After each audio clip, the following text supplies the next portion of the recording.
Now. I can wait. No, do I see myself? I think I see myself. Wait, hold up. I see myself. What do I look like?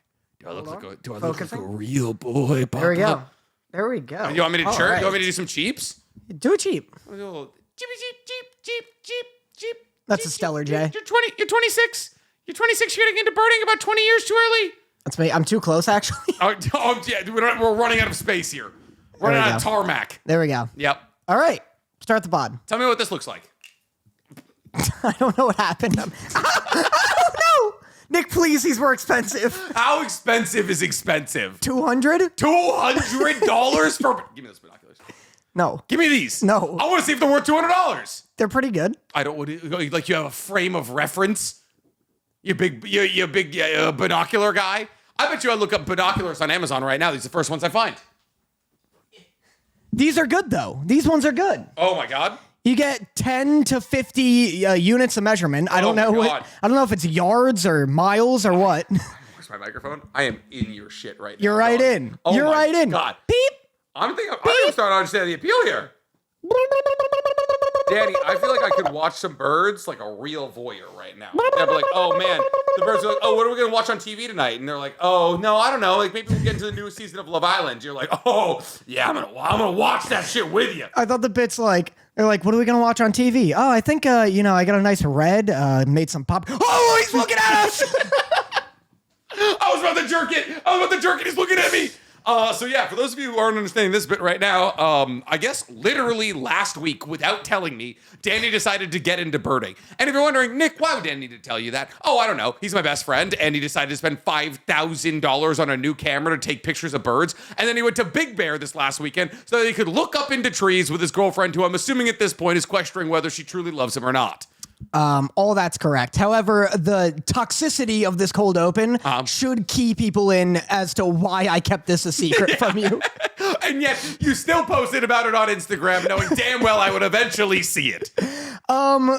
This has changed hiking for me. Possibly forever. Changed hiking as in you're a big hiking guy. Yeah, this was my second hike. Yeah, exactly. Yeah, changed hiking for him is like me saying like, an airless basketball has changed dunking for me. It has changed fucking nothing for you. Listen, now when I go hiking, my third time, there's an activity. I will tell you though, birding mixed with ADHD.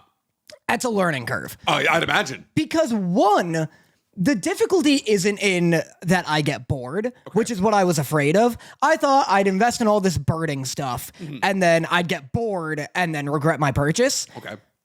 The difficulty comes from the moment you step out of the car and you are assailed by an absolute battalion of cheaps. It's like when you're playing a main quest line, but there's also like 17 people in town who want side quest lines. So like, oh fuck, what do I do first? My mini map was on fire. We weren't even in the park yet. We're like in the parking lot. We get out and I'm like, whoa, shit, they're everywhere. They're fucking on me, Sarah. They're on me. You don't realize they're in the trees. Why are you flanking me? Yeah. You don't realize how many birds are just everywhere until you're looking for them. I ignore them. Yeah. I purposely ignore them. I can't conceptualize the idea that there's flying poop sacks above me at all goddamn times. Yeah. So about like 2 weeks ago, I saw a blue heron in the wild, and it just stopped my heart. It was stunning to behold. I'm assuming sans binoculars. Sans binocs, yeah. And great blue heron. Oh, damn, it's a pretty ass bird. It's awesome. It was so cool. I couldn't believe that something like that lived like in the West. And so I was like, you know what? I'm pretty into birds. I think birds are cool. I love a hummingbird. Hummingbirds are sick. That's not really a binocular bird though, because they're just like right up on They're little though. Yeah, but they're still I'm going to tell you something, Nick.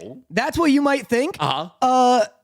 Every bird becomes infinitely better when looked at through binoculars. When you're just fucking staring at the ground, you're up on them with binoculars. Sarah has so many pictures of me staring at ducks that are within petting distance through my binoculars. This one's got fucking mites.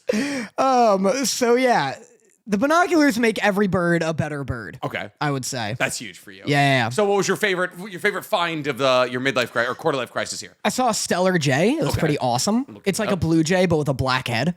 Cool. And is that what makes it stellar? Yeah. Oh, damn. Yeah, they're cool. Oh, it's got like a little mohawk and shit. I'm They're assuming the men have mohawks and the females don't, because now I'm seeing a different bird that doesn't have a mohawk. I have no idea. Gotcha. I didn't learn about them. Did the one you see have a mohawk? Well, so here's the thing. It was very exciting until I learned that they are super common in Big Bear. They were everywhere. Still great. It was still good. I love a Toyota Corolla. Yeah. I love seeing them around. I enjoyed it. It's like enjoying French fries. Like, oh, fuck, you have French fries too? Cute. Everyone's got French fries. Everyone's got I love French fries. So yeah, that's what I did with my weekend. I went birding in Big Bear. Nice. Big Bear's fucking weird when you don't go with the intent of skiing. Oh, Big Bear is an odd place when you're there, like in like kind of low season. It's not like fully summer there, so people aren't like in the lake, but it's also like there's no snow in the mountains. So it's just a bunch of people who like basically got thrown out of LA, being like, the country, and it's like you are almost in LA County. It's weirdly tacky. Yep. Like every store is a gift shop. Yeah. So that was like on that old street. They're like, oh, is that a fucking Coast Guard sweatshirt? Like we're in the mountains here. It was pretty underwhelming. It was pretty whelming. Yeah, the lake's also like slowly but surely evaporating. So yeah, don't worry, the town will be gone in fucking 20 years. So that's what I got up to. What do you have a second cold open? Did I? I have multiple cold opens. So my cold open here actually is we can talk about Dawn to Dawn. So for those of you who don't know, me and Danny went to the first 3 episodes of Dawn to Dawn second season. We'll do like a review. Dawn to Dawn, Evil Eye. I was planning on doing it during my flashback. That was going to be our news. So I don't want that to be our cold open here because there's so much to unpack. We have to do a spoiler review and then or like a spoiler-free review, and then we'll break down the episodes once we eventually get to them. But fuck, was it good? Anyways, I this weekend got into rewatching the prequels. Right. The Star Wars prequels with Dorothy because Dorothy recently got the hots. For Hayden Christensen. So Dorothy has a type, and that type was... She's so late. Well, it doesn't matter. He's so old now. He's 43. He's deceptively young. Anyways, so she recently, I don't know why, stumbled upon Hayden Christensen. I think she was like getting TikToks, like thirst TikToks of Hayden Christensen from the prequels. And he does look good. He looks great in those. And so does Natalie Portman. My God. Yeah. Anyways, so we rewatched the prequels, and I'd like to say everyone actually was correct the first time they came around on hating the prequels. Everyone's being too nice about the prequels. I think everyone has gotten so caught up in the nostalgia. And listen, the third movie, Revenge of the Sith, very fucking good. Yeah. Very fucking good. It's fun. The first 2 movies are bad. They're boring. That is the worst thing a thing can be, is boring. Be bad. Yeah. Like the first movie is... Oh my God! I cannot believe everyone's like, oh my God, George Lucas. Well, how could you sell Star Wars? Oh, I don't know. Maybe because the most recent thing he did was the prequels, and the first movie decided to drop had Jar Jar Binks the walking fucking headache for 90% of the movie. Oh my God, that movie is nothing. The Phantom Menace is nothing. Really, I remember the Phantom Menace more fondly than the Clone Wars. Have you seen the Clone Wars? I've seen the movie or the TV show. The movie. Of course, the movie's fucking awful. Well, that's what I like. The Phantom Menace at least has like scenes I can remember. Like there's Darth Maul and pod racing. That's it. There's pod racing. Name one other scene. There's like the underworld place in Naboo. Okay, yeah, with the big fish. Yeah, and they keep eating that is each other. The first like 7 goddamn minutes of the movie. That's more scenes than I can name from the second Jar Jar movie, Binks though. So fucking quickly in the Phantom. I figured it was like halfway through. So quickly. Why do they need him? Is he like a spy or something? Like, what does he do? They land on Naboo, right? Yeah. They land on Naboo because Padme's in danger. They're trying to assassinate Padme. And so they got to protect Padme. But when they come in, I think they get shot down or something. And then when they get shot down, their ship almost hits. It should have fucking hit Jar Jar Binks. And then Qui-Gon Jinn saves Jar Jar Binks. And he's like, Misa, owe you my life now. Right. I was a way better Jar Jar than I thought I actually had. It was not bad. Anyways. So, you warmed up before the podcast. I know. I didn't have that 20 minutes ago. That's why it was even more alarming. Anyways, so Jar Jar Binks is like, Misa thrown out for being a real fucking pain in the ass and also kind of a hollow comparison of the Jamaican culture because all of the fucking Jar Jar people all talk like a loose Jamaican accent and have dreads and like long floppy hairs and everything. And then you realize everybody from the prequels is just kind of a fucking racial stereotype. The Trade Federation are just very clearly Asians. Yeah, there's a lot of like Chinese, like, it's just like some Fu very, Manchu mustaches. It's like very casual racism, but don't worry, they're aliens. And so then they go to the underworld, and then they get I don't remember what the Jar Jar people are called to help. Gungans. Gungans. And then the Gungans help by the way, in a future far, far away, with the Gungans who are living underwater in like what is essentially Atlantis, don't have blasters. You know what they have? You remember what they have? They have gigantic animal-based shield generators. Where do they get those from? Mind you, they live underwater. Second off, the weapons they have, electric grenades. Yeah. They don't even explode. They're just baseballs that shock you. Yeah. And they're going against a droid army. And everyone's like, oh, I can't believe the Gungans are losing. Motherfucker, I can. They're using catapults. Yeah, they are using catapults. Oh, my God. The Phantom Menace is so bad. Even the pod racing isn't good. The child actor who recently, he was like 6 in it. Yeah. Went into psychiatric care last year. Yeah, he got bullied into submission. Yeah. Never acted again after the Phantom Menace, too, Yeah. crazily enough. And so, bad actor, but he's a kid, you know. I'll say kids are bad actors most of the time. Yeah. But, and then they do the pod racing. Yeah, he's doing like bad kid acting, but at the same time, like I can't imagine like caring. Like anytime I see, that's not the problem. It's not even, people gave Hayden Christensen like crap for being a bad actor. It's not Hayden Christensen. Yeah. Everyone in it, even fucking Obi-Wan, even like they're like the line reading, the only good actor in the prequels. Are you gonna say fucking Liam Neeson? No, well, Liam Neeson actually, Qui-Gon Jinn is pretty good, but even he's not that good. It's fucking Samuel Jackson. It's Samuel Jackson and whoever is voicing Yoda. Those are the only 2 good actors in the fucking prequels. Well, it's because Sam Jackson's just being himself. Fine. Yeah. Cool. Make fucking Ewan McGregor himself or something. Yeah. Oh, that is crazy that Sam Jackson is in Star Wars. He's in everything. He is in everything. He's been in $3 billion industries. Put Quentin Tarantino in Star Wars. Sure. Yeah. It's already racist. Fucking allow him to say whatever the space equivalent is of the N-word. Like it's fucking Reservoir Dogs in a galaxy far, far away. I like it. So have you watched all 3 like recently? Yeah. So I can't believe 1 is the one you have beef with and not 2. I remember 2 being really boring. 2 is fine. It's fine. I remember they pump worms into Amidala's bedroom. I love that you call her Amidala, not Padme. What's her name? Padme. Who's Amidala? Queen Amidala is Padme. Well, all right. Yeah. I'm being respectful. Because for the first like Padme uses body doubles and then they keep fucking dying. It's the most dangerous job in the fucking galaxy. They have Keira Knightley, who looked like fucking Natalie Portman for 20 years. They looked exactly the same.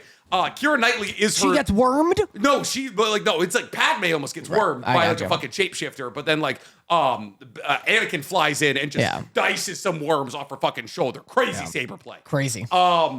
But yeah, no, Keira Knightley is like her body double in the first one, and then she has another body double that dies. They keep fucking dropping.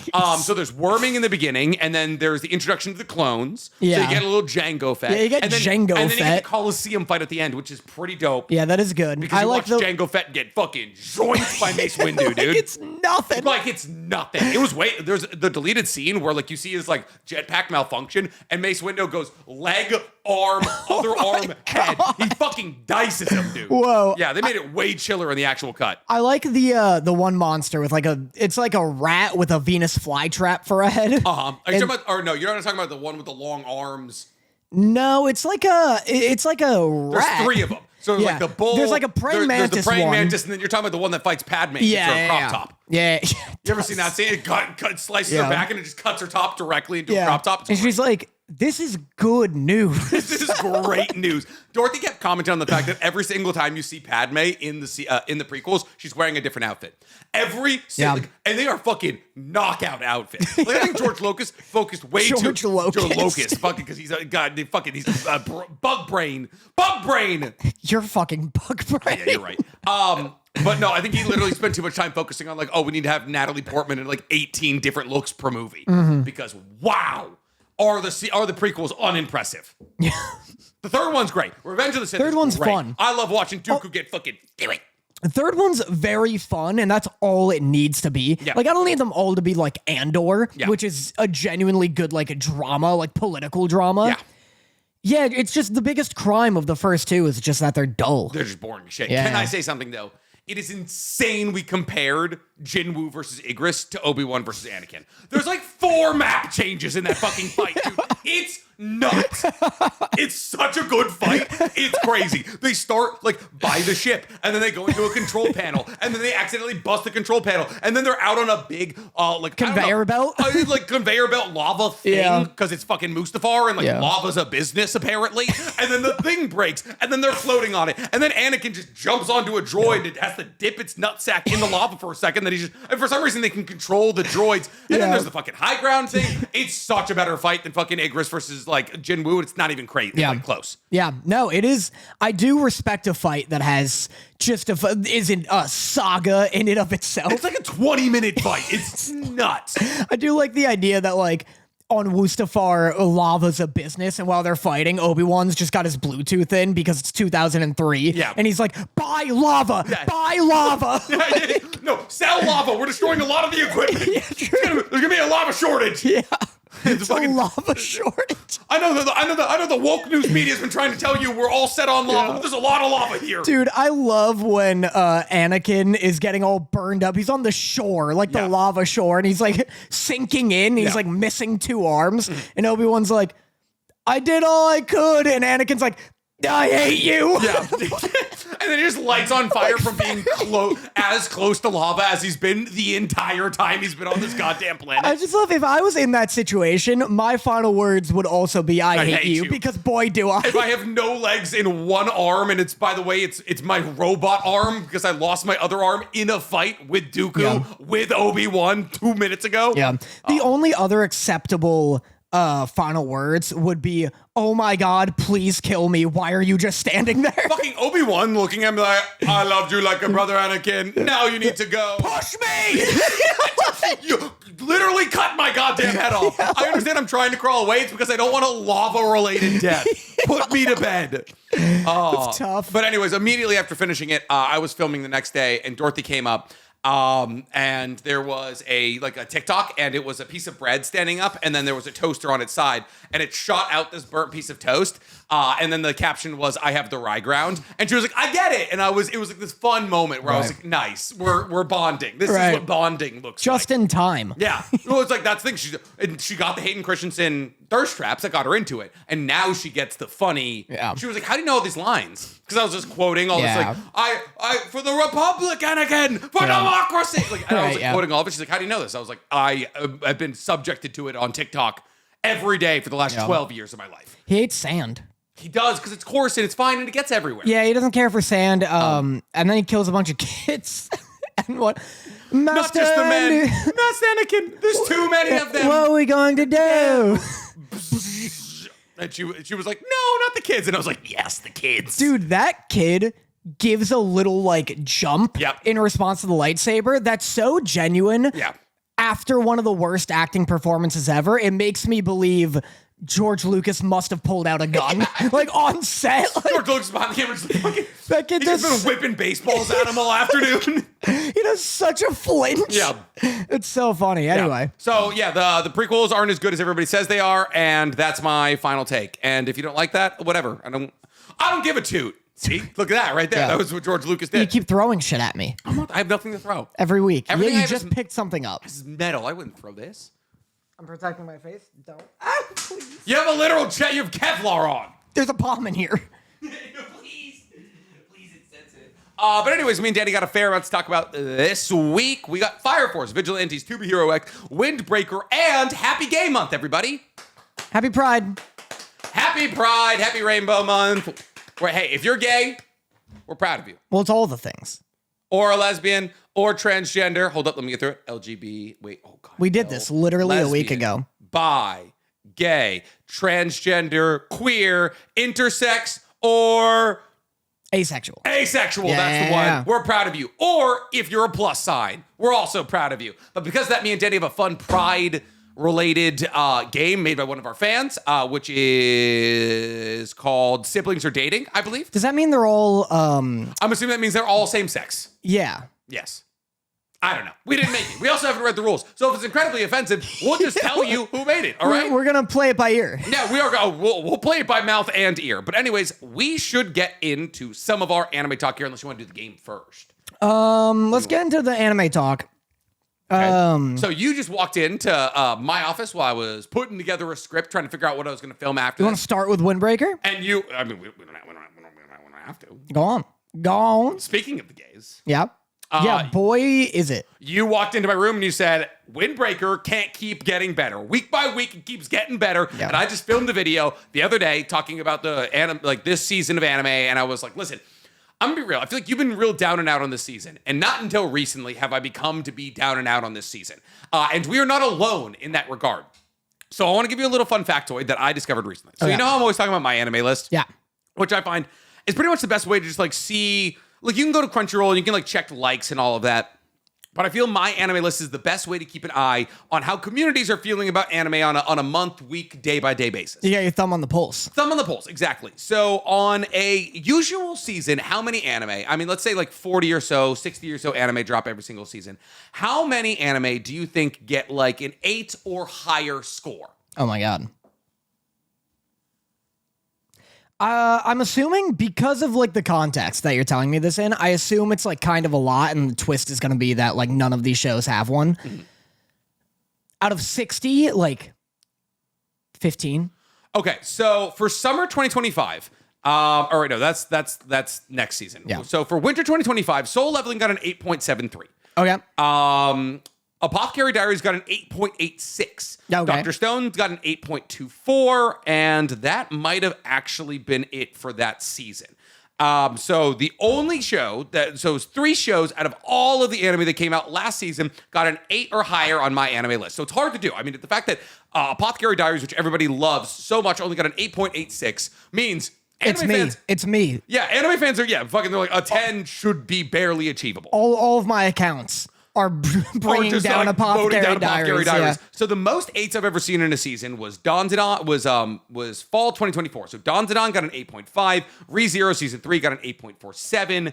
Ao no Hako, I don't know what that is, got an 8.22. Bleach's TYBW third core got an 8.67. The Stars fucking thing that you like. Orb got an 8.71. Deserved. Crazy. Too low, if you ask me. Shangri-La Frontiers newest season got an 8.28. So this season had 6 8s because Ranma 1 half also got an 8.02. So 6 in fall 2024. So we are currently in spring 2025. How many 8s do you think exist in this season? Just going through. I think To Be Hero X probably has one. It's not on my anime list. Okay. Yeah. Then I don't know why. 1, because maybe Windbreaker. 1 because maybe Windbreaker? Yeah. Fair. 0. Yeah. Yeah. So I buy that Windbreaker doesn't, because we both theorize that maybe there's a big fall off. Push against Windbreaker because of the introduction of a transgender character. Yeah. Yes, 100%. And I believe that's the case. So Windbreaker is sitting at a 7.85. Lazarus, 7.34.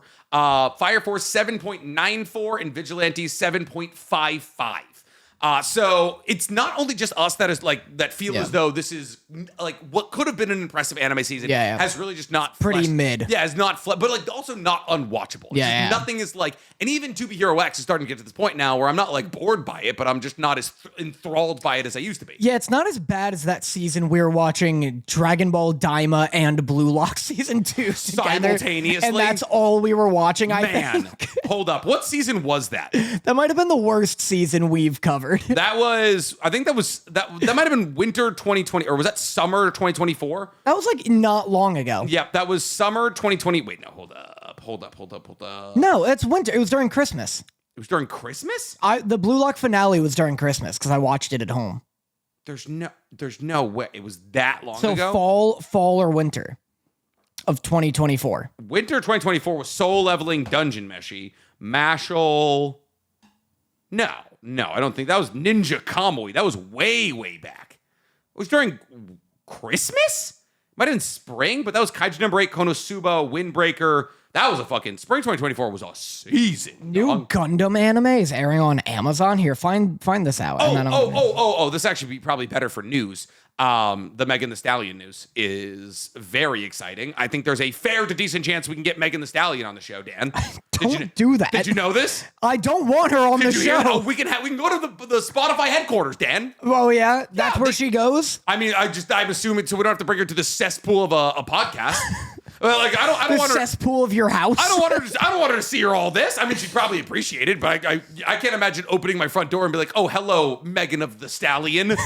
No, thank you. I don't need her knowing where I live. I'll fall in love with her. Yeah. I can't have that happen. Please don't put me on a podcast episode with Megan Thee Stallion. She is making... Why do you keep trying to get guests? We're not a guest podcast. Okay, I'd like to think if we can get Megan Thee Stallion, people would be okay with us having a guest. Yeah, what did you tell me at the Don Don premiere? What? When you tried getting a different guest. What do you mean? Oh no, that wasn't for this. That wasn't for this. That was for Anime IRL. Okay, that makes more sense. Get her on Anime IRL. I had a long talk with Alex Lee at the Don to Don premiere. We talked about ping pong. We talked about Soul Leveling. We talked about. I was like, hey, do you think Soul Leveling deserved the win over Freerin? And he very cordially was like, oh, I just don't really buy into the he does not care about the accolades award, or anything like that, which is very much a thing to say when you just won Voice Actor of the Year. Yeah, he was like, it's a popularity contest. I didn't, dude, he's a pro at fucking answering questions. 100%.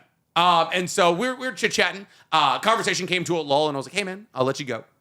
Before you go, let's connect on Instagram. I'd love to talk. I'd love to have you on my other channel, Anime IRL, at some point. And he took my phone, followed himself. And that's usually when the other person hands you their phone and you follow them. And you're like, oh, cool, we'll connect. Mm-hmm. Didn't hand me his phone. And that's fine. Why would he? And he was like, oh, I'm real busy. I'm so busy. I'm so booked solid. And I was like, oh, well, let it. Keep us in your prayers. Nick yet again embarrassing himself at an event. Can I also just... Swing and a miss. So Alex Lee will not be on Anime IRL anytime soon. So just before you went off to do that, because I was chatting with some people, you and I broke off and we were like mingling separately. Yep. Just before that, we were talking to our friend Daniel, who we've mentioned a lot recently. Yes. And they brought their sister to the event. You met Daniel's sister. Those tacos were hard to eat. And Nick was just... spitting guac all over bumbling. Everyone and himself and tripping and spilling shit. Yep. Yeah. Just a terrifying representative of anything I'm attached to. I got it together. I got multiple people invited to Magic Mondays. I had a good... Nick also goes around and does the most infuriating thing that I hate. Oh, yeah? Where you are trying to coin a term... And you're doing it successfully. Already did it. Nick goes around to these parties and he goes, hey, should we do an LA hello? And then he flips his phone. He does a little phone flip. Yeah, he does one of those. And he goes, should we do a little LA hello? Yeah, that's what you call it when you share Instagrams. Yeah, but everyone's saying that. Everyone's been going around saying it. And then you know what? Everyone goes around and they say it. They go, yeah, I don't know. That guy's been saying it to me. It's gotten to the point where people have tried to steal it. They try to be like, I've been saying this for years. And I was like, because I told you. Yeah, I hate it. You know why I hate it? Los Angeles handshake. Because I also went around saying it because of you. I was like, oh, that's sick. That's a cool phrase. I hate seeing you fucking handing out your verbal business cards like that. Why can't you just watch me sit? Why can't you bask in the sunlight of my glory? I can't be happy for you. I don't know why. And it's so funny because I'm so perpetually happy for you. Every time I'm like, look at Danny go. And you're just like, I fucking hope he stubs his toe. It makes for bad content if I'm happy for you. You're such a, that's how you got me, You just negged me into your bedroom. And but we got so many people to come to Magic Mondays because of you. That's been genuinely your best, what's it called? Like connection or like marketing tactic. Well, because usually it feels very like, LA. I should have asked Alex Lee if he played Magic. That'd be smarter. Well, that's the thing. Because when you are so one of the most real and chill influencers that I've met out here. You're the only person other than Daniel who I frequently hang out with and enjoy hanging out with. Every other content creator I've met out here feels so LA stereotypical. Yeah. And when we go to events, you morph into LA stereotypical. But since you so don't have to, because since you've been doing Magic Mondays and just casually inviting people over, and when they're over, you're just chill and you're not like doing the wheeling and dealing thing. Yeah. I feel like that's so much more inviting and better for making connections than when you regurgitate a taco onto somebody's sister. I hate when they hand out finger foods. Give me a fork, please. I'm wearing expensive pants. Next event you go to, like, if there's an event where we're like, we don't even want to be here, but we want to cause a scene, we should just be like mingling with people, and they're like, finger food, and you just book drop them. You're like, nerd and sprint out. You're like, wasn't that funny, huh? Wasn't that funny, Alex? Text me back, asshole. Just real intense. No, but Alex, he was very nice. I don't want anybody to be like, oh, wow, what an asshole. No, he seemed cool. He was very nice. But yes, so mid-season anime. Yeah, so not a lot of 8s. Not a lot of, None, actually. No 8s lit. Oh, wait, no, I think there was one 8, and I think it was the new season of Black Butler. Yes, the newest season of Black Butler is sitting at 8.29. Let's go. So, yeah, if you want to get into the Black Butler season 85, go ahead and be my guest. But outside of that, what do you want to talk about first? You want to talk about Windbreaker, right? Sure, but it is to kick off this Pride Month. Yeah, it is the best episode we watched this week. Well, so we can start talking about Vigilantes, which you yelled at me about. Your Instagram post today. Yep. Didn't make any sense. 100% made sense. Okay, so here's what Nick posted. Yep. It is let me see. Oh, hold on. Oh, Sarah's sending me pictures of birds. Oh, huge for you? And see Hammer. He's got her hooked? Oh, let's see. So Nick posted a screenshot of a Google image search of Pop Step's age, in which it says she's probably between 15 and 18. Yes. And Nick's caption is, important note about today's Vigilantes episode. She, by the way, is not between 15 and 18. The end of the manga literally shows her graduating high school after a 3-year time skip. So she's 14 or 15. Right. And so I saw that before watching the episode, and the whole time I'm waiting for what's his name? Knuckle Duster? Yeah. Wait for Knuckle Duster to like full on make out with her. Like, you seen the ass on this child? Yeah, like I'm waiting for something egregious that is gonna like spark debates, and then that's why Nick is like taking a camp. Yeah. And it there was just nothing. This was the least horny episode of Vigilantes. They're setting them up as romantic partners, Dan. I didn't think they were. I think this was another instance of her just having a crush on him and him being like, because the episode opens with him introducing his mom to the journalist woman and being like, hey, Mom, this is my girlfriend. And he's like, hey, thanks for doing me a solid and pretending to be my girlfriend for my mom. But then she sees her immediately, and she uses her quirk long-range abuse. Right. Which is she has a quirk called Fly Swatter, which allows for her to apparently just smack the fuck out of her child. Just spanks his little cheeks when he's floating. I mean, that's that could be like if you train that quirk, that's just telekinesis. Yeah. You're shooting air. But yeah, maybe I missed it, but I didn't catch any weirdness with Pop at all. She comes in, she's dressed up, and he's like, well, you stick around. Maybe it'll make it seem like I'm popular. 14. She's dressed like a little, like... What's she dressed like, Danny? Like a little girl? She's dressed like a little girl, Danny? She's dressed like an ice climber. That's fair and accurate. The one that can die. Yeah. Yeah, because the main body needs to survive. The blue one needs to survive. Yeah, what's it called? The hive mind. Yes, exactly. The Nexus.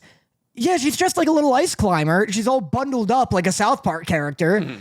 And then he's like... oh yeah, this is just also my friend who lives here. And the mom's like, that's cool. But then I think you're trying to hate. No, but then she leaves because she gets upset because I don't remember what I was too busy hating. And then she leaves because he's like, yeah, you look pretty casual. And she's like, casual? No, I put in all this effort. No, she leaves at one point and then they're like, oh, you upset her. She clearly put in a lot of effort. Make sure you compliment her and that'll make her happy again, kind of thing. That's good advice for having friends. That's good advice for fucking trying to seduce a girl 5 years younger than you. I would think. I wouldn't know. They're coworkers. They are. They're coworkers. Associates. They're coworkers, and one of them has a crush. He doesn't know. Then why? Listen, Vigilantes has been suspect. Yes. The whole season. This has been the least suspect episode. Maybe I'm just like I'm like that detective in I think you're just ready. I'm like that detective in the Dexter. I'm just always I'm sniffing the shit out that nobody else is on. The one who's like, surprise, motherfucker. Some fries, motherfucker. Supplies, motherfucker. Don't. All rise, motherfucker. We're trading. Don't fucking leak into mine. Motherfucker. I love saying motherfucker. Samuel Jackson. Yeah. No, different guy. He built an entire career off it. No, I'm saying there's been multiple people who built careers off saying motherfucker. Otherwise, they fight Cat Bus. That was fun. Fine. God, you're a hater. It was My Neighbor Totoro meets fucking Speed. Yeah. All we needed was goddamn Keanu Reeves caused with a fucking umbrella. Yeah, look, this is definitely a mid show, at least so far. What do you want from me? But it's you want to be like, oh, it was cool when they ran next to a bus. What do you want from me, Danny? I liked Cat Bus. I don't know. Cat Bus was fun. But this has been a mid show for sure. But it's on like the positive side of mid, where I'm like, I'm not bored. Like, I'm happy to keep watching. What's mid out of 10 for you? Is it 7? Yeah, if you want the truth, I guess like I'd give this a 7, and I'm calling that mid. Exactly, right? Like, because I'm so IGN brained. Well, that's the thing though. Is like I don't even think a 5 is mid. Like I think like 1 to 5 is unwatchable. There's different spectrums of unwatchable though. Yeah, I guess would say Uzumaki was a 5. Like theoretically, here's the thing though. Actually, I don't know. This is so nuanced because the American, I don't know what other school systems are like, but the American school system, everything below a 70 is like fucking failing. It's crap. Yeah. So that's why everyone's like, oh, a C is bad. Like you bring a C home to your parents and they're like, where's the B plus? Yeah. You bring a B plus home and they're like, that's cool. Try better. But you know, good enough. My mom was stoked when I got B's. Oh yeah. B plus is like, we'll still go to Friendlies. Oh, that's a dead franchise. We'll still Friendlies go to is a dead Applebee's. Franchise? Are we fucking exposing where we're from? Friendlies isn't a thing out here. That's it. That's like a New England thing. It's dead in New England. Yeah, they're done. It was so fun. I was really the Monster Mash. The one is that the one where they put the Reese cups in the blue ice cream? Oh yeah, dude. Man, my guy, dude. I knew I liked you. I used to get a dipping chicken and a Monster Mash. My God, was their hot food bad? But the fucking ice cream went crazy. Yeah. Holy shit. They also just like built their plate. Like, it just looked like a church. It was like a fucking red and white like steepled building. Yeah, you're in pews. Yeah. They have like big dividers. Maybe it was Christian. Huh? Maybe it was Christian. Could be Friendlies. I don't know. They didn't sell booze. Yeah. Imagine getting beers at Friendlies. That'd be fucking sick. Just taking shots. There's like Jaeger bombs. There's like 4 people from New England our age who are like, I remember Friendlies, and everyone else is like, what the fuck are you talking? It's like Steak and Shake, but with ice cream. Yeah, there's like 4 people watching right now that are like, talk about Blockbuster. Yeah, dude. No, talk about Market Basket. Yeah. Say Radio Shack. Oh yeah, there we are. B plus is like you still get to go to Chili's, I guess. Oh god. I don't know. Chili's is C plus activities. That's Chili's. I was, growing up, we were thank God it's Fridays. I was just gonna bring up TGIF. I wish you didn't have plans. I wish you didn't have plans after this. I would say let's go to TIFF. Let's go. TIFF? Do you think there's a TGI Fridays in I don't LA? know. Dude, there's one 7.5 miles away. It's in the Hollywood Hills. Oh my God. What? Bougie. Dude, all of those are like synonymous with me though. So like TGI Fridays, Red Robin, not Baskin Robin. Baskin Robbins is ice cream. Yeah, Red Robin. I've never been to a Red Robin. It's the same. They're all the same. They're little, or does that Ruby Tuesdays? Ruby Tuesdays is the same. Which one's the little hamburgers place? I think it's Ruby Tuesdays. I think so. Yeah. It's all the same. Chili's. Applebee's. 99? I don't know that one. You never did 99? I know Cracker Barrel. 99 restaurants get 99 reasons that you should be stressed and money ain't one. I don't know. I don't remember the whole jingle. It's like the 99 restaurants got 99 problems, but a bitch ain't one. I'm pretty sure that was it. I think that was it. There's somebody out there who's understanding the 99. Yeah. They're all the same. You can get a hot dog, some ribs, the worst steak of your life, and then if you go to Outback Steakhouse, you can get a deep fried onion. That will make you feel like hell for a week. I've gone to Longhorn Steakhouse. Yep. A couple times in the past couple of months. Great cinnamon butter. It's all not good. It's all bad. I think it's all bad. I'm like, hey, can I get a baked potato? And they give me a stick of butter with like a bit of starch sprinkled on top. I know that this is not what anybody looks for here, but what's the best chain restaurant? Olive Garden? I used to like Denny's, but that's incorrect. It's open 24/7. Yeah, which is dope. a benefit. It's got to be Olive Garden, right? Chain restaurant, like, does fast food count? Because I fuck up Burger King always. But that feels like a cop. I'm gonna say sit down. Okay, you don't sit down at a Burger King. No. Chat, get in on this because I'm gonna pull some answers. Olive Garden's not bad. I keep being like, oh, but it's not great, and then I'm like, well, I don't like any of them. Yeah, you don't like any. That's the problem. It's like you're either gonna get like the worst hamburger of your life or the worst Alfredo fettuccine of your life. Yeah, I guess so. I guess it's. Do you know Johnny Rockets? Johnny Rockets is that's like it's ice cream. Yeah, but I'm doing Johnny Rockets for the Five Guys. I'm doing Johnny Rockets at a casino. Like I've never done Johnny Rockets. Fair.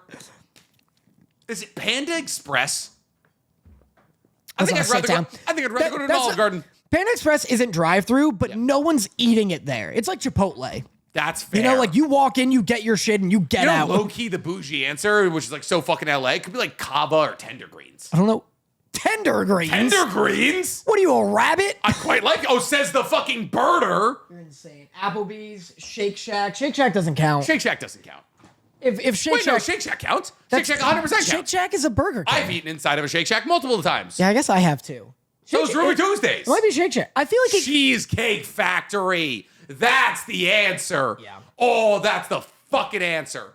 Yeah. I'd go to a Cheesecake Factory right now. Cheesecake Factory is the reason I got fat. Yeah, that's right. You're right. Cheesecake Factory. Waffle House. Get the fuck out of here with Waffle House. Buffalo Wild Wings. That's my answer. B-Dubs is pretty good, That's actually my answer. That's the only one I'm like excited to go to. The food we got was objectively not that good. I really liked it. It was fine. I love the wings. You love a chicken tendy, that's why. I like the wings. Yeah, that's fair. Anyway. All right. Was that Vigilantes? And that was Vigilantes, dog. I loved both what's the fucking main character? Koichi's mom and his supposed girlfriend calling Knuckle Duster daddy. That was fucking nuts. I liked that. I liked the mom really liking the journalist girl. Yeah. Like that was fun. I really like this age appropriate love potential partner. I just like all the characters. Yeah. And like I said, anytime I'm watching, I'm enjoying it, but it is like it's not stellar content. It's fun. It's fun. It's like, it almost feels episodic. Like nothing that's happened has necessarily mattered up until right now because now Koichi can fly. It's weird he can fly. Yeah. Yeah. My last note is, how do we feel about flying? Not great. Really? They gotta really explain to me how it's the same power. I mean, but that's the thing is like apparently it's he has a levitation quirk, but because his mother was always slapping him back down to the ground, he now is like, oh, I have to be on the ground. He's literally growing wings. But why does he need 3 points of Oh, because he's on the ground? He's hunched over. He's stuck to the ground. So technically he doesn't need 3 points of content. Yeah. He needs 2. Does this feel Deku-ish to you? It's got little. It's got an explanation. It's not just like, oh, by the way, he has meta powers now. He better like cool it with the 3 points of contact eventually. I don't think he has to. But he was training with Pop. Like it's trauma now. Yeah, he was training with Pop, and then he was like, oh, he had like all of his hands on the ground. And he was trying to levitate above. People have asked this. If he just takes out his shoe or takes off his shoe, that's 11 points of contact. Oh, you think toes count? You think toes count? It should count. Not in rock climbing rules. Rock climbing rules, you keep 3 points of contact. Right. And they're all wearing toe shoes. I guess so. But they wear like... Well, but that's for actual safety, not like the logistics of igniting a power. Apparently fucking Koichi is as fast as a juiced up Ingenium. I think he should also go aim for safety. Well, Ingenium was out of juice. I think Ingenium was just running. He gave him juice. Oh, and then, And then the Koichi catches up with Ingenium, who's just running, gives him juice, and then Ingenium's like, I still can't catch this bus. And then Koichi's like, it's fine. I'll go in front of the bus. Yeah. Already faster than the bus, apparently. Yeah, he could have got the last person off. And he did, technically. And then he flew. Ingenium did fucking dick. He did fuck all. He did fucking dick. And that's Vigilantes. And that's Vigilantes. Fucking My Neighbor Totoro meets Speed, the Keanu Reeves and Sandra Bullock vehicle. Or Unstoppable, where a train is about to hit a curve and they can't stop it. You mean the fucking Denzel Washington? Ian. I think it might also be Hayden Christensen, actually. No. It's the guy from it's the guy from Black Phone and the vampire movie where everybody becomes vampires and then they're running out of blood because there's no more humans. Fucking, he's a really good director. Chris Pine. No. Yes. That's Unstoppable? Yeah. Who am I talking about? But Denzel and Chris Pine are both in it. I'm talking They're about the leads. Ian... McShane? No, Black Phone. You haven't seen Black Phone? No, stop saying it. He wasn't even the director. Ethan Hawke. Different. That's who I was talking about. Gotcha. Great actor. I thought he was on Unstoppable. Anyways, let's talk about Fire Force because boy, oh boy, did I lie. Yeah, you lied. Yeah, I lied. I'm sorry. That's my first note. Nick lied to me. My This whole episode was the fucking bit again. My first note was, oh, I lied. It's still going. I forgot. The way I memory holds the entire we went to the Nether and met Arthur's parents in the manga, simply couldn't have remembered. How do you feel about all that?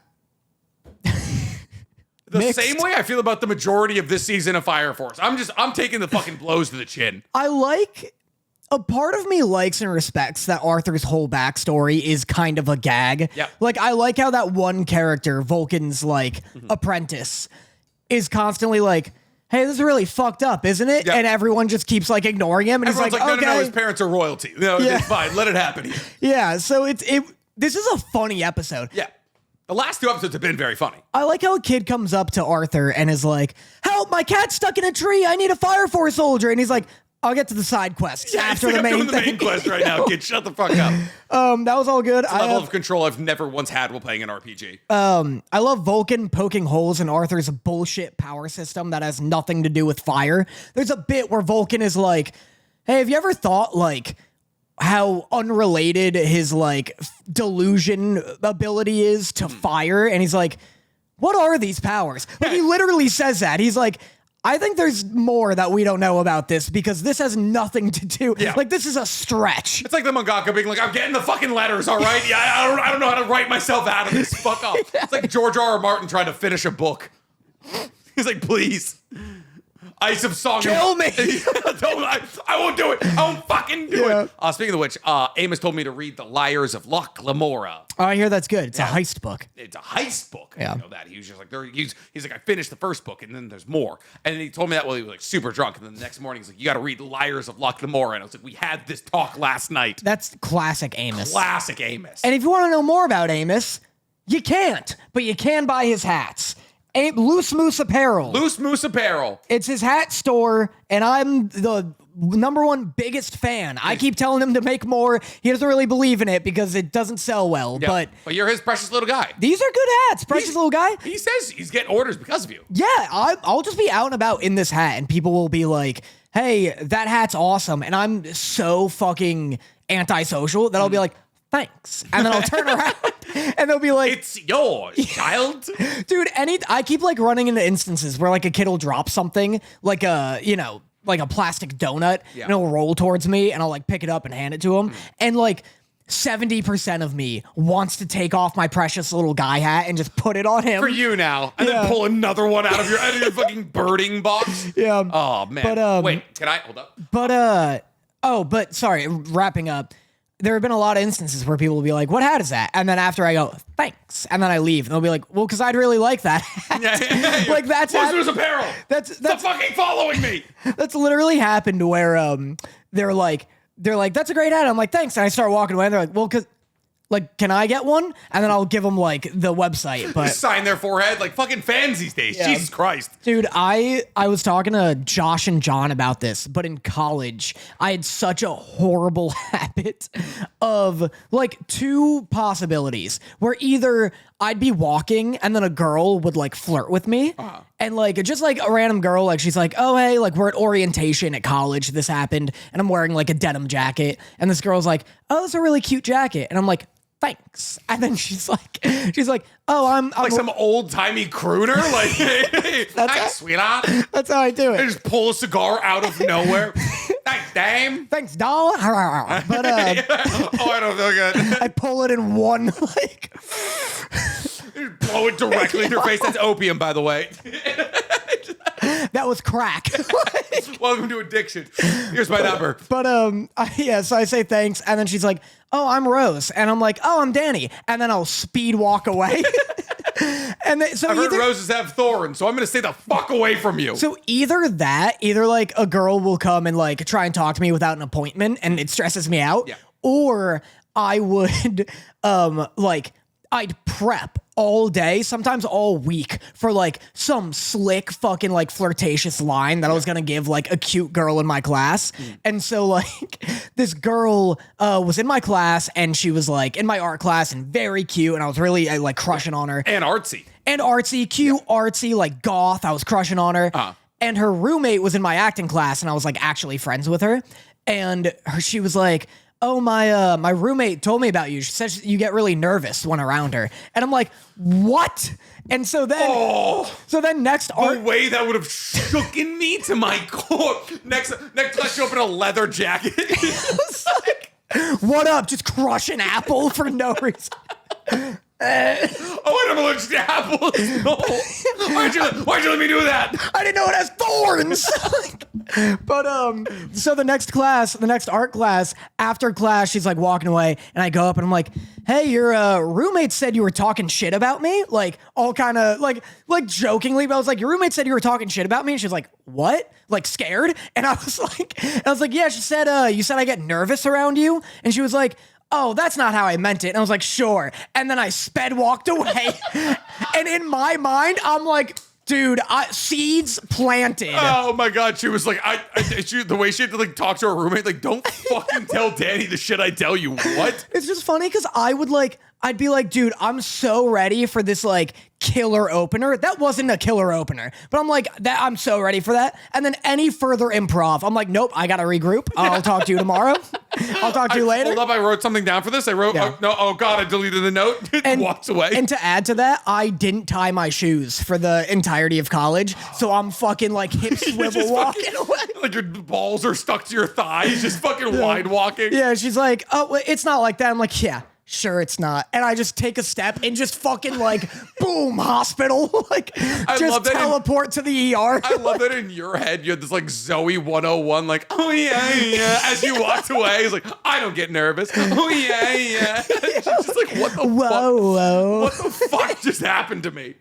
Oh, it's so funny. You do have a mysterious riz. Yeah. You. I don't know why people like me. It is, and nor do I. If I gotta have a Nick is mean to Danny moment here, women flock to you. It is truly confusing because there I am. I'm running lines. I'm charismatic. I'm handing people Instagrams. Nobody wants anything to do with Nick. Fucking magnet you have. They know I'm harmless. That's fair. That is fair. Meanwhile, I'm sweating, covered in guacamole. I was like, you want a margarita? They're handing them out. They're free. No, just don't take the one from the server. I got this one for you. I don't get why people don't like that. That's so funny. No, don't ask other people how theirs taste. Yours it doesn't taste different. There was this one time in the like dining center of my campus where I was flirting with this girl that I was like hooking up with, and like Josh walks by and is like, hey, are we still studying tonight? And I'm like, oh yeah, for sure. And I'm like, sorry, I gotta go. And then I Spider-Man'd and then pulled it and leapt the whole staircase away. And then Josh... I love the idea of your ankles just exploding at the bottom. No, it's not a big hole. You just like see my kneecaps burst and like hit the wall. Like just shoot out of my legs. I'm like, yeah, I'll catch you later. Please, I made you my emergency contact. Please. Jenna, please. Please, I love you. This isn't the right time. I did that. Like, I did the flip, and then I like pulled it between my legs and jumped to Josh. And then he looked at me, and he was like, do you hate her? It's like, are you trying to get out of that? Oh my God, I can't believe you have sex. Oh, anyway, it's so baffling. Sometimes. It's so baffling to me. Anyway, Fire Force. So that was Fire Force. Good. Yeah, I guess so. This is good news. This is good podcasting. I wish Arthur hated the sword. I think that'd be funny. I also kind of wish he saw it. He's like, this doesn't look anything. Why isn't it in a rock, you dumbasses? He's like, why'd you make a blade? I do that. Yeah. Oh, man. I do love the idea of him just not using fire anymore and just stabbing motherfuckers. Well, it'd be funny if he took it off, kind of like a Inosuke when he got new swords. Oh, just snapped the blade off, and he's like, you can have this. Thanks. Yeah, cool. Got it. Thanks. Oh, God. Anyway. Good stuff. This is good podcasting. This is good podcasting. Wait, I was too late to Goots Sobs. What is Goots again? I feel like we covered that last week. I have no idea.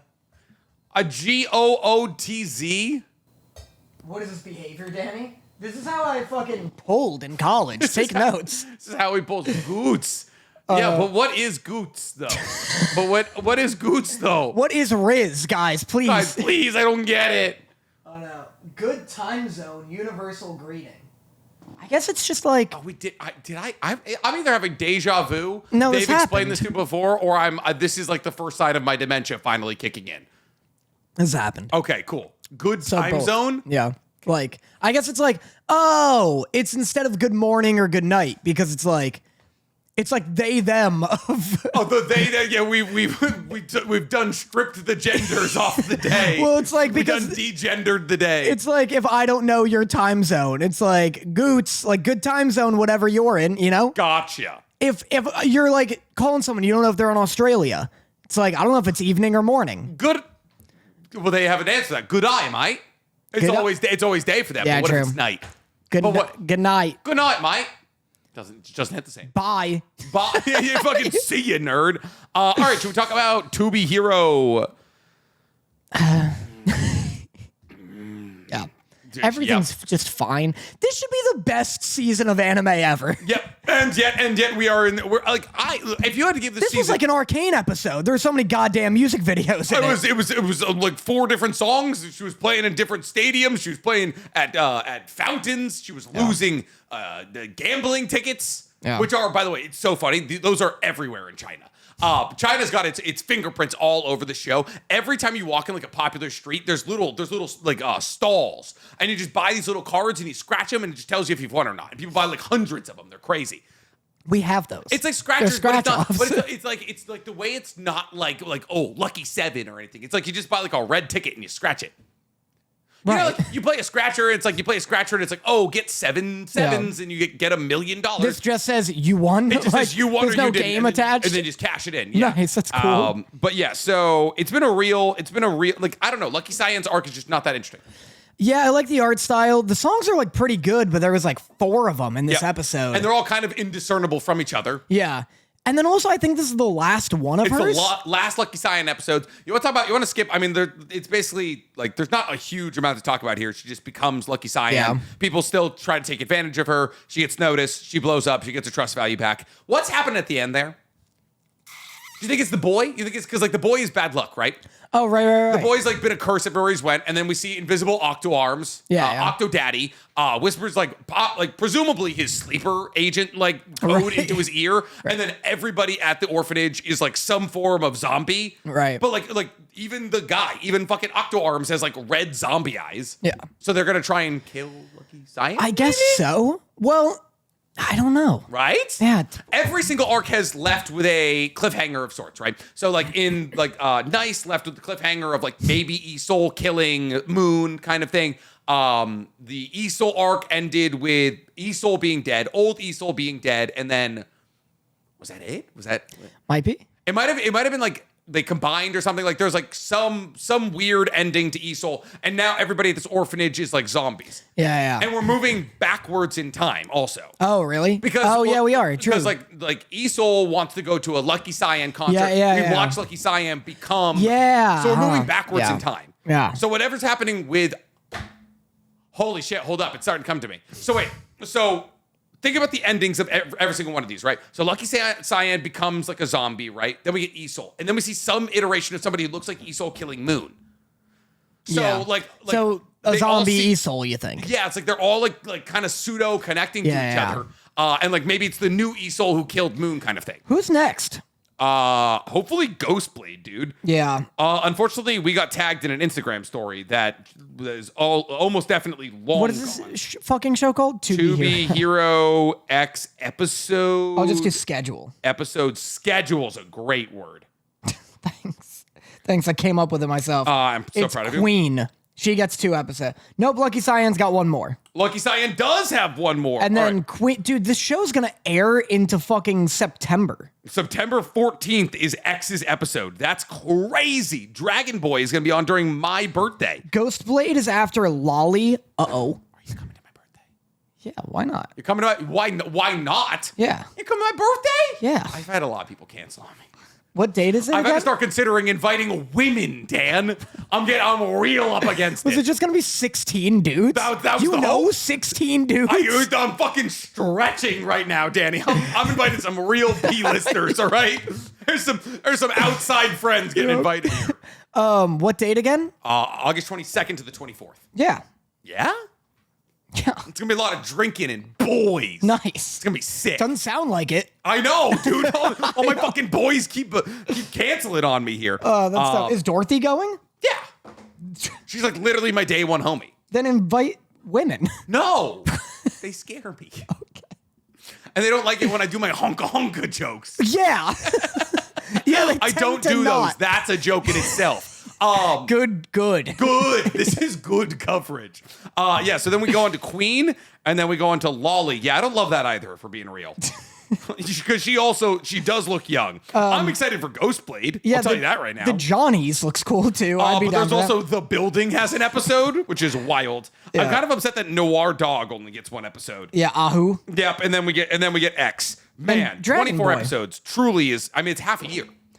Yeah. You don't realize there's only 52 weeks in the year. 24 episodes would release weekly. Yeah, It's I guess almost so. half the year. I guess so. Yeah, I'm excited for all of them. Look cool. Like Queen, Ghostblade, the Johnnies, and Dragon Boy. I'm like equally excited for. Mm-hmm. Well, that was To Be Hero X. That brings us to Windbreaker, our best episode of the week, Dan. Yeah, the only one that's like Even above remotely neutral. worth talking about. Yeah, honestly. I got, what do I have? Oh, I wrote. Okay, so my notes are all like for the end. Okay. This was episode 8? This was episode 9. It's all episode 9. It's episode 9, and it's right, the last episode left with like the main guy in the suit being like, we're gonna fight because it's the right thing to do, not just because we think we can win. Yep. And so this episode is just them doing that, pretty much. Oh boy, they were squaring up. They were squabbling, but there were some pretty cool moments in here. So many cool fight moments. Yeah. It was so sick. Before we get into the fights, I wanted to say the parallel between Tsubaki and Shizuka was really, really dope. Like the people, like Shizuka comes from this poor area, and so this rich guy essentially wants to buy her, constrain her to this kind of life, like use her like some kind of like porcelain doll kind of thing. And they're very clearly setting up a parallel between Shizuka and Tsubaki, in which like Tsubaki has been trying, like Tsubaki, like society wanted to constrain Tsubaki to being like this like manly guy kind of thing, and then like society wants to constrain Shizuka to being poor, basically. So there's like these like very similar like lines where like society's trying to constrain these two people together, but like through coming together in this one specific street, they're trying to break out of like that just like regular idiocentric way of living where it's like you can't like go outside of what the regular boundaries are, like what's been set up for you. So I thought the parallel between Shizuka and Tsubaki was very touching. That being said, also I thought Sakura learning to walk away from a fight was also really cool.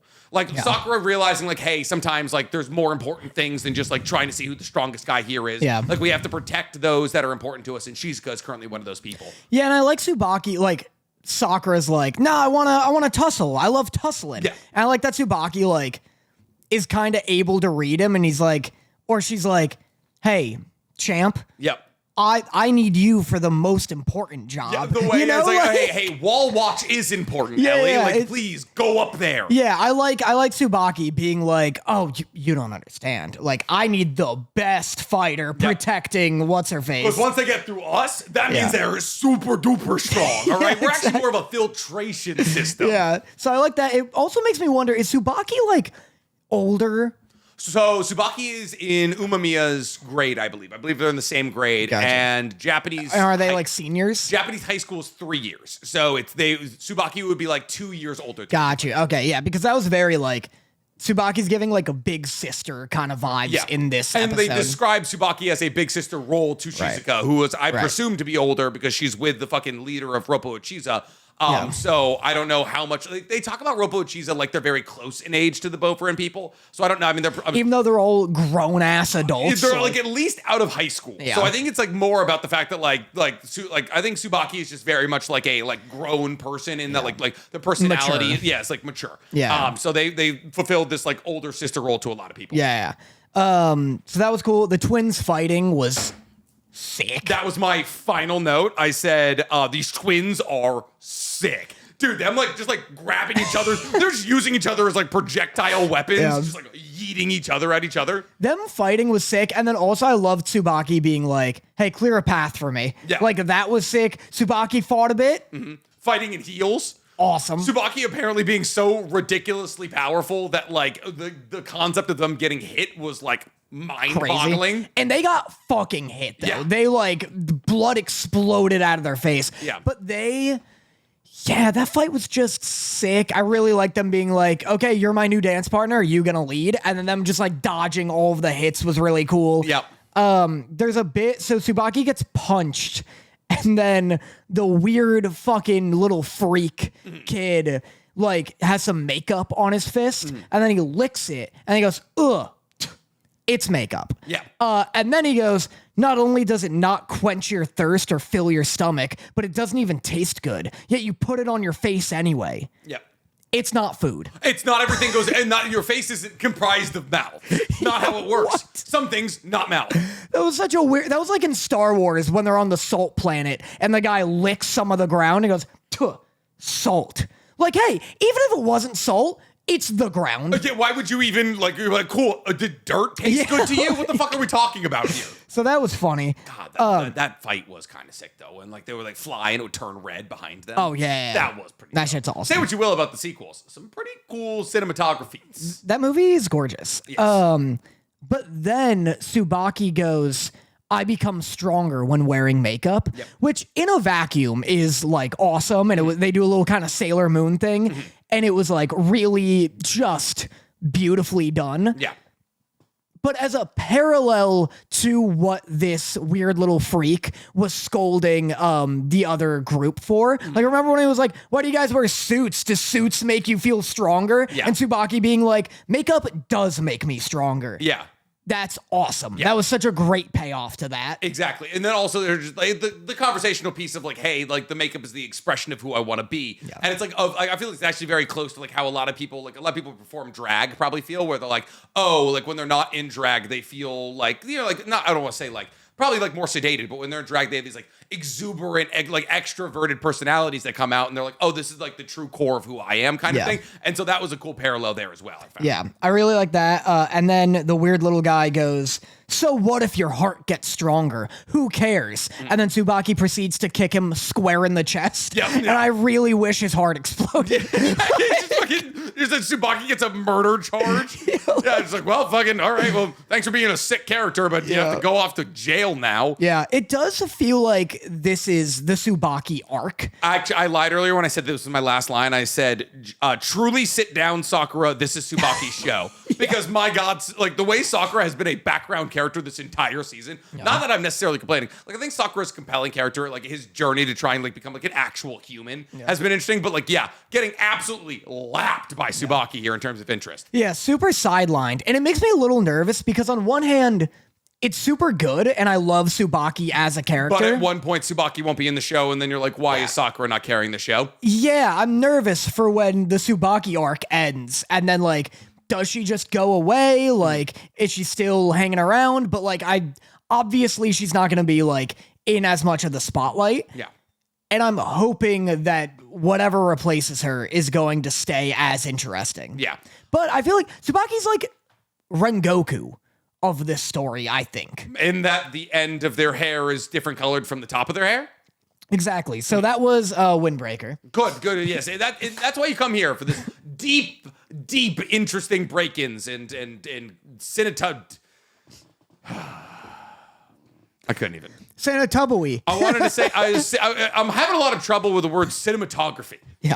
cinematographical breakdowns. That's a word, right? Cinematic breakdown. But that doesn't feel right. Like it's like the art.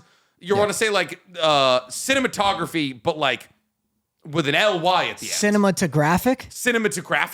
Cinematographic. You went to cinema school. No one talks like this. What do you mean no one talks like this? Everyone's void of strokes at cinema school. Fair, honest, but that's all because they're behind the fucking camera. Yeah. They don't realize this is where the real strokes happen, baby. Cinematographic. Cinema Joe. Yeah, That's what we're going with. Yep. But no, I think Tsubaki's the Rengoku, not in that I think she'll die, but like... That'd be fucking crazy. That'd be... It is nighttime. Mikasa could show up. Imagine fucking Tsubaki gets fucking chest hold. I'm waiting for a death, because that's usually how these gang things go, where like... Tokyo Revengers does it. Well, like, a fucking... Yeah, but they all do it, is what I mean. Yeah. Like that's kind of the beef usually, and I think we talked about it, where like... Someone's gonna bring a knife eventually. Yeah, there's this like underlying like group understanding that we're all just kind of gonna tussle. The Outsiders. Yep. West Side Story. Oh, well, the new one with Tom Hardy and Austin Butler. The Bikers? Bikers or something like that. Yeah, also that happens. Yep. That's it. Like, can I spoil the end of Bikers? Sure. Okay, cool. Spoilers for the end of Bikers, the okay Tom Hardy movie that came out a year and a half ago. These like guys challenge Tom Hardy to be the new head of the bike gang, and Tom Hardy's like, okay, you want to do fists or blades? And they're like, blades. And so he brings a blade, and then they just show up and shoot him a bunch. Let's go. That's awesome. No fight, they just fucking ghost him. I really like that. And then they're like, and that's when the biker gang went to shit. And I was like, nobody retaliated? And what? They just light him up, and then like there's silence, and a guy whispers in another guy's ear, and he's like, he said blades? Yeah. I thought he said guns. I thought we were doing our first ever gun one. I thought he said 7 guns. Yeah. But yeah, I'm wondering, like, because yeah, they all do that where everyone's having fun and games, just tussling, and then somebody dies, and it really rocks them all. Do you think it's gonna be the roly-poly kid? Who's Nirei? Yeah. No, there's no way. That'd be crazy. I think there's a lot of good contenders. I think it has to be him or the eye patch dude. Swo? No.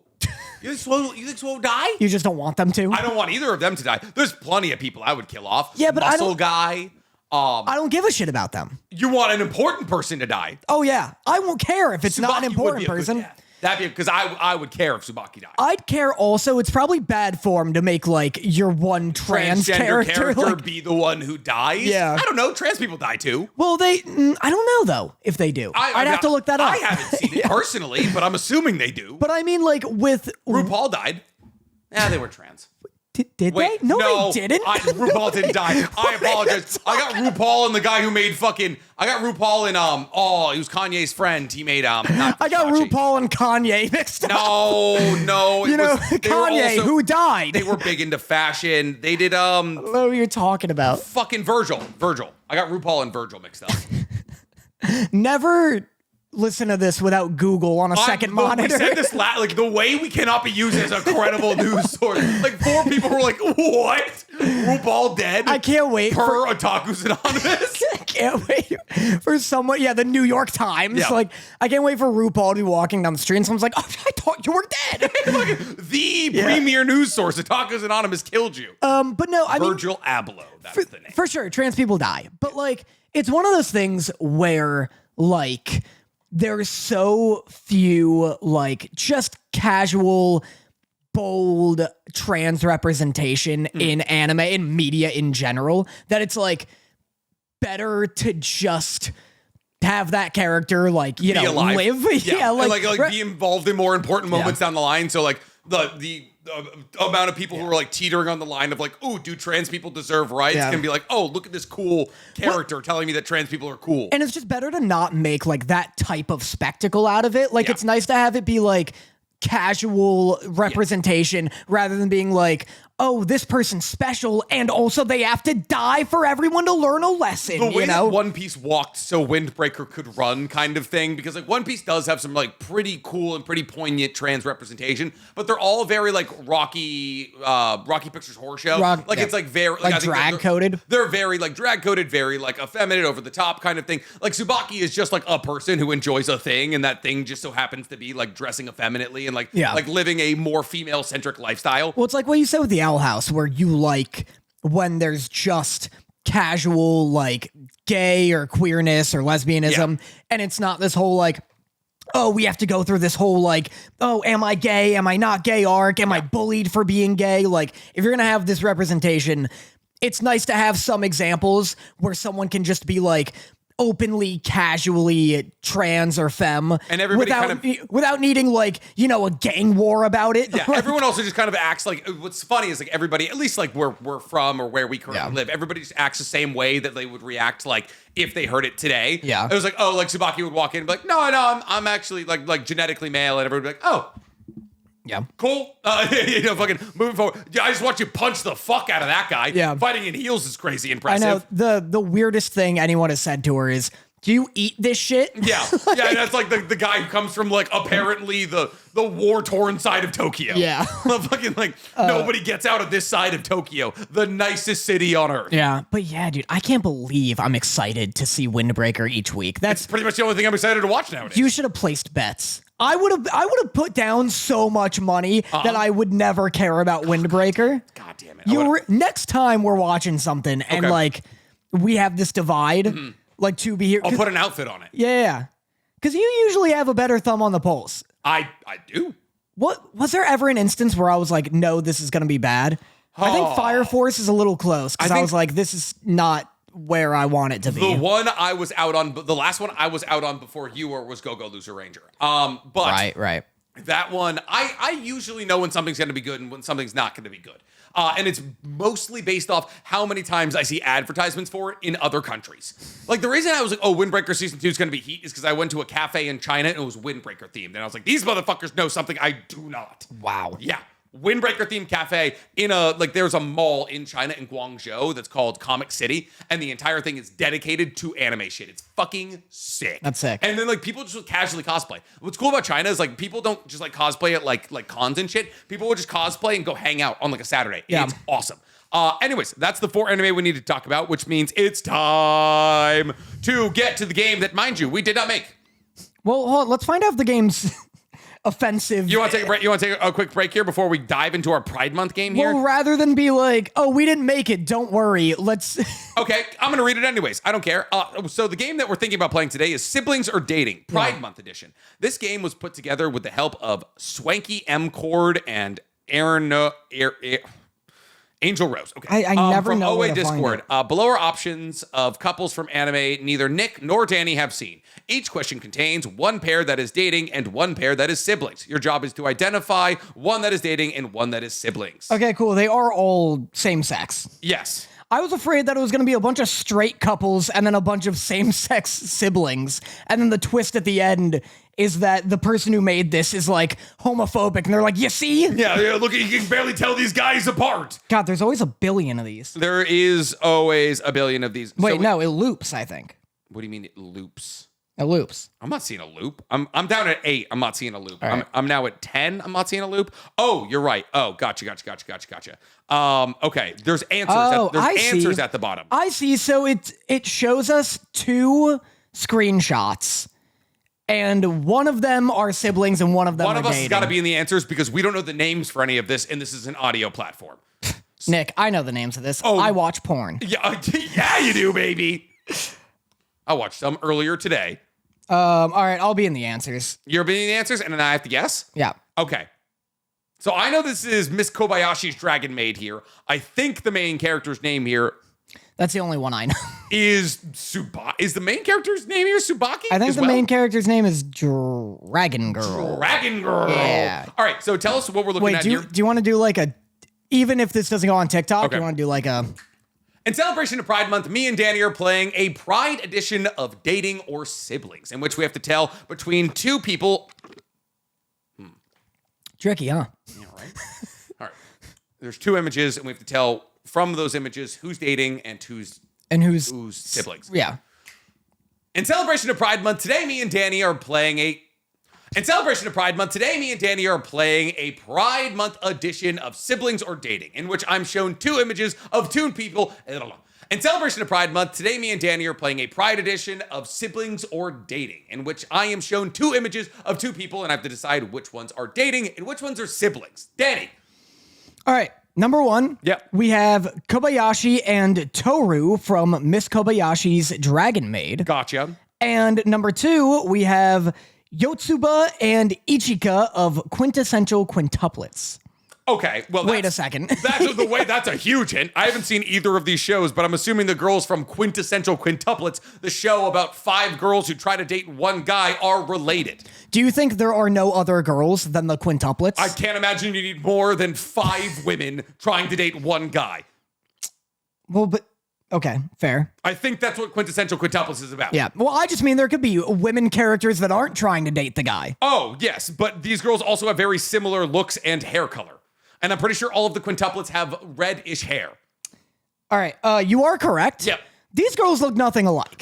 These girls look nothing alike. They look as alike as they should be. Well, okay. Oh, they have completely different hair color. If all of the quintuplets looked exactly the same, it wouldn't be much of a show now, would it, Danny? They're quintuplets, my guy. It doesn't mean they should look the same. They can be fraternal quintuplets, Dan. Twins can be different genders. Number 2, we have Motta and Hibito of Space Brothers. Oh. Wait a second.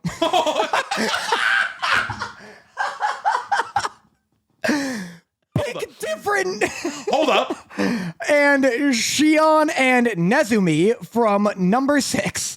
Oh, I thought this was fucking... I thought this was To Your Eternity. I thought this was To Your Eternity as well. Is this not the kid from To Your Eternity? I was like, holy shit, To Your Eternity turned gay? Hell yeah for them. I'm going to go for number 6 because these guys... Hold on. Sean Allen is updating this currently. No, I think he's turning it into To Your Eternity. Oh, is it actually To Your Eternity? I don't know. I would love if To Your Eternity went gay, but I'm assuming the Space Brothers are Space Brothers. You're correct. Nice. Hey, guys. Don't pick an anime called The Date Daters. Think about how many shows, though, have siblings that don't have sibling in the name. Think about a show with siblings right now. Well, that's what I'm saying. Pick those. But think about a show with siblings right now that doesn't have... that we haven't seen. The only show that I can think about... I can't think of a show I haven't seen. I haven't seen it, idiot. Fair, honest. But think about shows with siblings. What, One Piece? Demon Slayer. Not Real Brothers. All of them. But, okay. Wait a second. Think about Demon Slayer. Think about same-sex siblings from shows that we've seen. One Piece, not even actually related. I don't even know who you're talking about. Ace, Sabo, Luffy. Naruto. Who's he related to? Sasuke. Sasuke's not. Sasuke has a brother. Sasuke has a brother, Itachi. That's what I'm talking about. The show's called Naruto. I'm gonna beat your ass. You said Sasuke. I thought you meant Naruto. I said Naruto, and you were like, "Who's his brother?" And I meant, "No, the show." And if you want to see Danny try to beat my ass, we're a month out from the fight. Kiba has a sister. Akamaru. Akamaru is his brother. Yeah, his beast clone. It's either his brother or his significant other. Gohan? Full Metal Alchemist. Full Metal Alchemist would be a good one, but one of them's a fucking suit of armor for 99.9% of the show. What are you gonna put Ed next to a suit of armor and be like, oh, these guys? Do they date? These guys dating? Yeah. No, I'm looking around. I'm not seeing any same-sex siblings here. Piccolo and Trigun. Knives. Yeah, but they're never together. They're always have fun finding a picture of. But the bit is you don't know the show. Yeah, but have fun finding a picture of fucking the Trigun guy whose name I'm currently forgetting. Vash. Yeah, Vash and Knives ever not trying to currently kill each other. All right. Next up, we have. Oh, this looks like some vampire shit. Next up, we have. Don't read the anime title until after he guesses. Why? Or do they all have like siblings in them? What? They just fucking Sean Allen is in this doc panic, adjusting things. And now he's writing some do. Gotcha. Good. This is our third host here, Sean Allen. I feel like fucking L is like hacking into my phone. Yeah. All right. Up next we have Hanazono and Aoi. Okay. Oh no, Sean, please. Hanazono and Aoi. Okay. And Ayami and Yuki. What are they from? I can't. Sean told me. Oh, come on. It's for the audio medium, all right, only admit it if it says siblings or like quintuplets and something. All right, Strawberry Panic. Strawberry Panic is the first one. And Fruits Basket. Fruits Basket. That I know. When people bring up like, oh, this is a gay show, Fruits Basket brings up, oh, that's all the time. Yeah. this is a loving and tender touch here on this Fruit Baskets one here. So I'm gonna go with Fruit Basket here. It is for dating, that is. And I'm gonna say the Strawberry Panic, they're related. You're incorrect, but I see why you would hope that, because the Strawberry Panic one, there is an age gap. There is a big age gap there. Also, this man is holding this other man's chin so tenderly. Those are siblings? Oh, true. These are both bad. You're correct. They're in front of some like flowery pink starlit background, and this brother is holding his other brother's chin. Wait, but look at the bottom of the image. Those look like spectators who were very uncomfortable by what's going on. Oh, those I thought those were trees or something. You're right. Those are uncomfortable ongoers. Yeah. Crazy. All right, so I'm do we have homework on this? There's 10. Yeah, okay. And I have to watch Epic if I do it? Yep. I have to get 7? Yeah. Okay. How many have you gotten right? 2. Cool. All right. Up next, Sean What?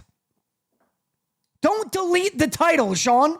Okay, first off, okay. All right, this one is Shun and Mio from Brothers Who Kiss. Fuck, I read it!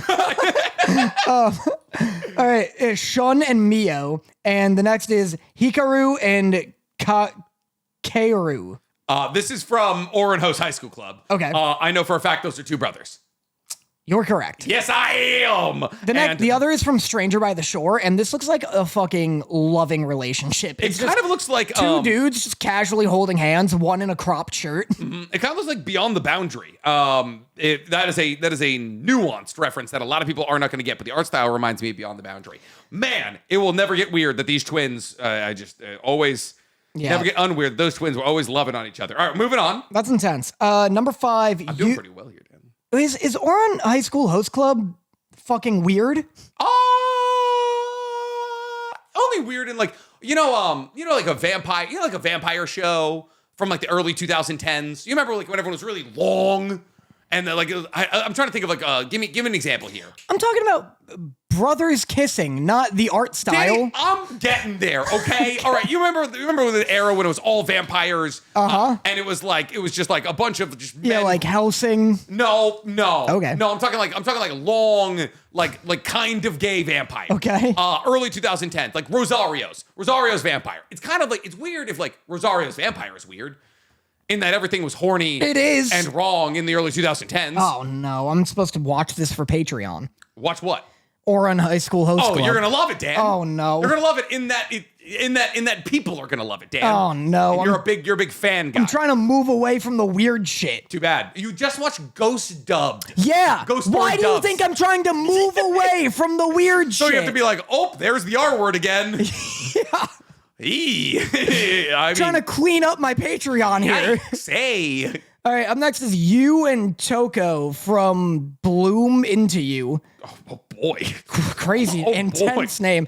And then Alia and Masha. From? I won't say. 2 sisters play card game? I won't say. I'm going to say, Actually, I'll say, from Alia sometimes hides her feelings in Russian. Gotcha. That is a wildly popular show. It was like on top of my anime list with like a lot of other really big anime coming out. I'm going to go with Alia's dating that girl. That's her girlfriend. Yeah. That's her girlfriend, and her girlfriend's name is Russian. She's hiding in Russian. Yeah. Incorrect. Damn it! Entirely incorrect. God, that's her sister? Yeah, that's her sister. Why does one of them have gray hair? They're just playing a game. I don't know, man. Oh, and the other girls are just walking under an umbrella. Yeah. Yeah, you were fucked there. Okay, fine. I'm down to... Wow, speaking of being fucked. Oh, Blue Exorcist? Up next is Yukio and Rin from Blue Exorcist, and Shun and Satoru from The New World. Oh boy, I don't remember ever hearing that Blue Exorcist is a gay anime. I forgot that anime was like this sometimes. I've been watching so much Western shit. I remember a lot of people reach out to me. More people reach out to me than I think would reach out to me if Blue Exorcist was a gay anime. But I really hope it is. Can I say something? Yep. A lot of people reach out to me about Blue Exorcist also. Oh, that does complicate. Including Cody. That does Cody? Cody did like a thing at his old middle school, and he was like, hey, there's a kid who recognized you, and he says, watch Blue Exorcist. Okay. Yikes. But Cody comes from a real backwoodsian Republican part of the country. That's fair. None of this is helping. This is a little boy in a bigger boy's lap. Yeah. And then the other one, there's a little boy in a bigger boy's lap. There's a lot of lap action happening here, and I'm not a big fan of any of it. I'm going to go with the one that's not Blue Exorcist, because I feel like I would have heard if Blue Exorcist had a male relationship. You're correct. Boom! Unfortunately, because this is a crazy image. That's not a fun victory, though, because why is he in his older brother's lap? Yeah. Boy, is he. Yikes. Up next is Takayama and Sonoda from Sakura Trick. Okay. And Mai and Nodoka from Rascal Does Not Dream of a Bunny Girl Senpai. Rascal Does Not Dream of a Bunny Girl Senpai, I believe, is a straight show. Shut up. I'm pretty sure. Don't know about this show. I think I've seen... I think I watched Don't this. think you've seen. I think I've seen the first season of Rascal Does Not Dream of Bunny Girl. I don't remember. I know it's like a meme show and everyone talks about it and it's like super, super simped over. I think people were like, oh, by the way, the show is like transcendently good. Watch the first season. I think I've seen it. I remember a man in it. I'm going with the first one for the relationship. You're correct. Let's fucking go. Are you keeping score? I've got 2 wrong. Okay. Oh my God. These are 2. There's no way. Otomo and Mao. Okay. What's MAO? MAO, Mao, you got it. Otomo and Mao from Twilight Out of Focus. Okay. And Fuji and Yuta from Prince of Tennis. Listen, okay. Oh, man. All right, hold up. Sean Allen almost fucked me here. Wait, Prince of Tennis? Yeah. Prince of Tennis doesn't have a male-on-male relationship. There's no fucking way. You don't know. It was like the 90s. It was the 90s and it was about sports. Those boys weren't kissing. I'm going Prince of Tennis. Yeah, Sean Allen almost fucked me because he put Fuji and Yuta and then one last name at the end for the Prince of Tennis. So I almost spoiled that. What do you mean? They're siblings. They both have the same last name. Gotcha, Prince of Tennis, they're siblings. Sean Allen is sweating over a keyboard somewhere right now. Up next is Mei and Yuzu. He doesn't have the title. Gotcha. Mei and Yuzu from what appears to be a manga. Yeah, and Kanade and Yukino from Candy Boy. From Candy Boy? Yeah. Man. These could... Oh, man. I'm going to assume the top one is sisters just, like, having a loving embrace. Like, that's she's touching the shoulder. Like, if she went across, right? So if you're watching on the YouTube, you can see the image I'm currently looking at here. There's a loving shoulder touch, maybe a kiss goodnight on the cheek, which is fine. Sisters can do that. This bottom image that's a love stare. I mean, they're both blushing. They're holding hands. It looks like they're both about to bite each other's pinkies. I'm going with the bottom image for the girlfriends. Got you. So here's the thing. In both instances, they are siblings and dating. Isn't anime sometimes the worst? You mean that? I mean it. You mean Sean Allen means it, apparently. So these are both sisters who date? Yeah. And the anime is called Candy Boy? Yeah. Candy Boy. It's a film. It's a movie. And the other one's called Citrus. Oh, yeah. No, this is all just about clearly every image is just the two of them, apparently. Oh boy. All Awful. right. Candy Boy. Oh, okay. It's an 8-minute animation, original net animation produced by Anime International Company, directed by Takafumi Hoshikawa. And yeah, no, it's about as a romantic school comedy setting, the story focuses on a budding romantic relationship between Kanade and Yukino Sakurai, twin sisters in their second year at an all-girls high school in Tokyo, and the conflict provided by freshman Sakia Kamiyama's feeling towards Kanade. Wow. That's tough. Okay. Well, that's you learn something every single day. So how do we I'm technically not wrong, I guess. You're wrong. I'm wrong? Yeah. I was supposed to say they're both dating? Yeah. Okay, so there was just a setup loss in there. You're wrong. Good. You weren't right. All right, so that means, oh, goodness, what am I looking at here? I was also nervous. So that was 9, which means I have 3 wrong, which means I have to get this last one right. Yeah. Otherwise, I have to watch Epic the Snoozicle. Yeah, exactly. There's a lot riding on this. Yeah. And I bet the gays would want me to get it wrong, because I feel as the gays probably want me to watch Epic the Snoozicle. That's correct. Yeah. Is this not Assassination Classroom? I also thought it was Assassination Classroom. This is Assassination Classroom. This is like an alternate universe Assassination Classroom. Yeah, I really thought this was Assassination Classroom for a second. It must be made by the same mangaka or the same animation studio. So we have Nana and Nami from something. And then Tokaku and Haru, which is also from something. I'm not getting the name for either of these? No, you keep accidentally getting them right because I keep giving you the name. I want to know if you keep being like, oh, Prince of Tennis. Is it that's not Nana on top, is it? From Nana? I don't know. Is it Nana? I don't know. It's been a long time since I've seen Nana. Oh man. Okay. Oh god. Oh, there's no indicators for either of these. Yeah, it's just two girls like standing next to each other. It's either two girls standing next to each other or like two girls talking on a phone, which is also nothing. I'm gonna go with I'm gonna say the top one looks kind of old, and this would be an interracial lesbian relationship, which seems like something that the Japan wasn't ready for in the 90s. So I'm gonna go for the bottom one here, Assassination Classroom ripoff. Yeah, Riddle Story of Devil Features. It's like not. I'm sorry. A sentence. I'm sorry. What now? You can't look shit up. You can't look it up. Riddle. I've already given you my answer. All right. Well, you're correct. You win. Let's fucking go. I don't have to watch Epic the Snoozicle. I'm the best to ever do it. Holy shit. Yeah. Wow. Thank God. I literally don't think I could persevere through Epic. You could. It's the way good. That it's the way that you love musicals. The way that somebody came up to you a couple days ago at Dawn, I was like, hey, I need to tell you I don't like Epic. And I've never so vindicated in my life. They were wrong. They were incorrect. The way they were rallying against you. Yeah. Your goddamn snoozicles. Terrible. Come up with a new joke. I have none, Danny, because you're not even watching it anymore. You've moved on to fucking She-Ra. She-Ra. How is it? Princess of Power. It's sick. Yeah? Yeah, it's pretty fun. Okay. It's not within recommendation territory yet. Okay. Like The Owl House, I was like, you got to watch this. It's one of the best things I've seen. Okay. I wouldn't put you onto a show that's like only pretty fun. Power scale of things you've watched. You've reacted to. I've reacted to a lot of things. Okay, power scale of top 5 things you've reacted to. Number one, probably maybe The Owl House. I really like The Owl House. I quite like that answer. I think the Lou tattoo on your back is approving. Lou's. Stop calling her Lou. Everyone calls her Lou. No one does. People call her Lou. No one has ever done that. I think people call her Lou. I know you would like to think that. I'm going to delude myself into thinking people call her Lou. I want to say The Owl House just because it really like blew me away. But like the top 3 are kind of interchangeable. So I guess like Owl House, Madoka Magica. Yep. Chainsaw Man. Okay.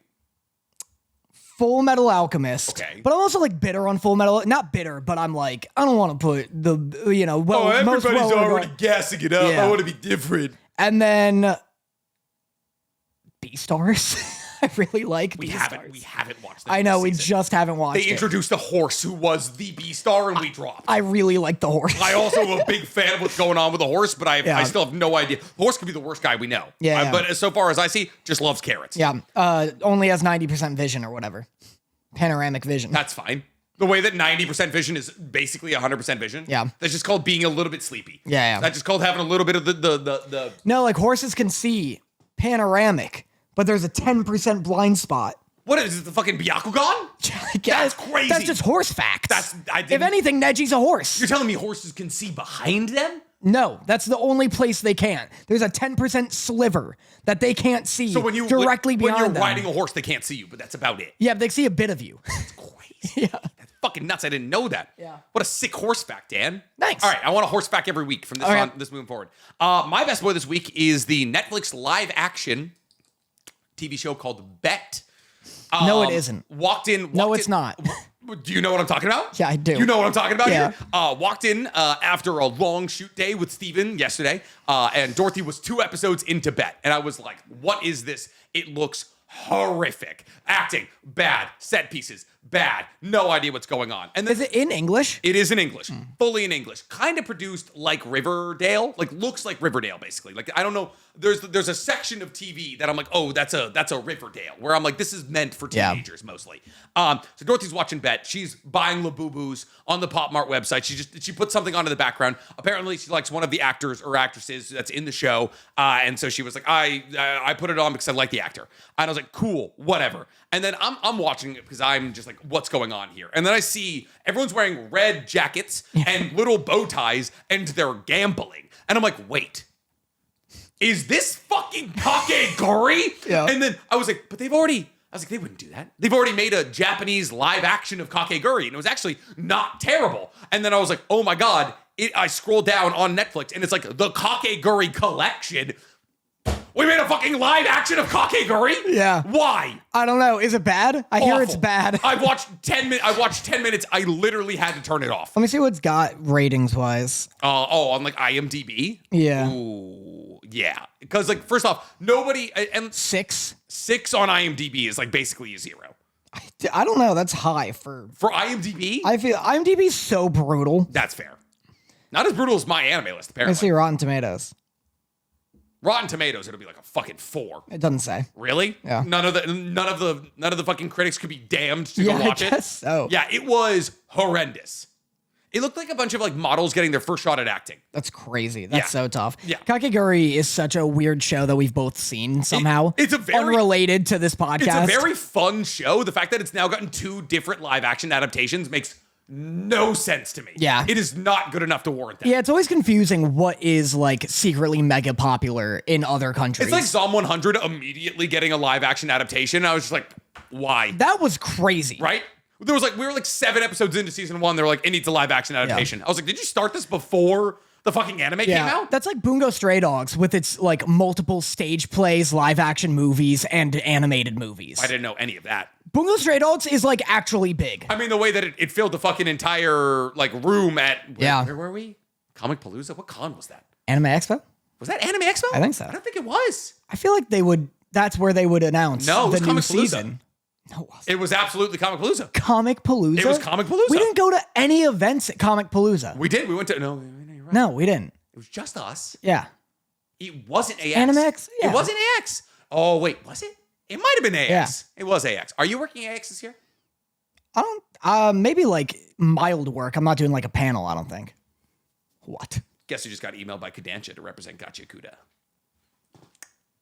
You're dead. You're dead the second we stop recording. I'm so pissed. What are you talking about? What are you talking about? They reached out to me and said, we love your content. We'd love for you to come and cover Gotcha Kuda for the weekend. Give me that email. Woo! Give me that email. We're in negotiations. I'm so pissed. Yeah. Wow. They want me to cover Gotcha Kuda and Ghost in the Shell. Furious. Kodansha's 2 biggest properties. I'm the reason anyone knows what Gotcha Kuda fucking is. I'm the only reason you know what it is. I did post on my Instagram story and it said current plans with a Pacifico and a Gotcha Kuda 3rd volume. Dorothy bought me the 3rd and 4th volume. I realized while reading the 3rd volume, never finished the 2nd. I'll kill you.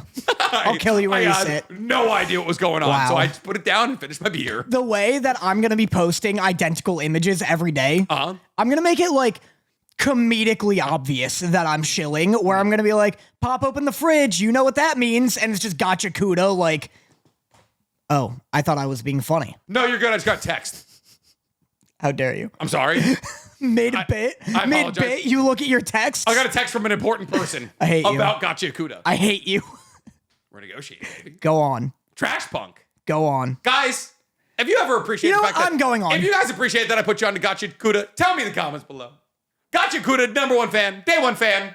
Me and Kodansha, #1 friends. Man.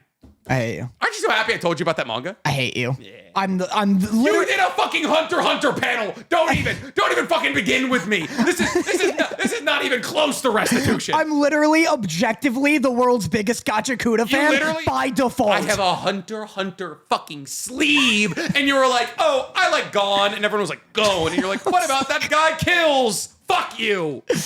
What do you want from me? What do you want from me? I wanted the Hunter x Hunter panel is what I wanted from you. You son of a bitch.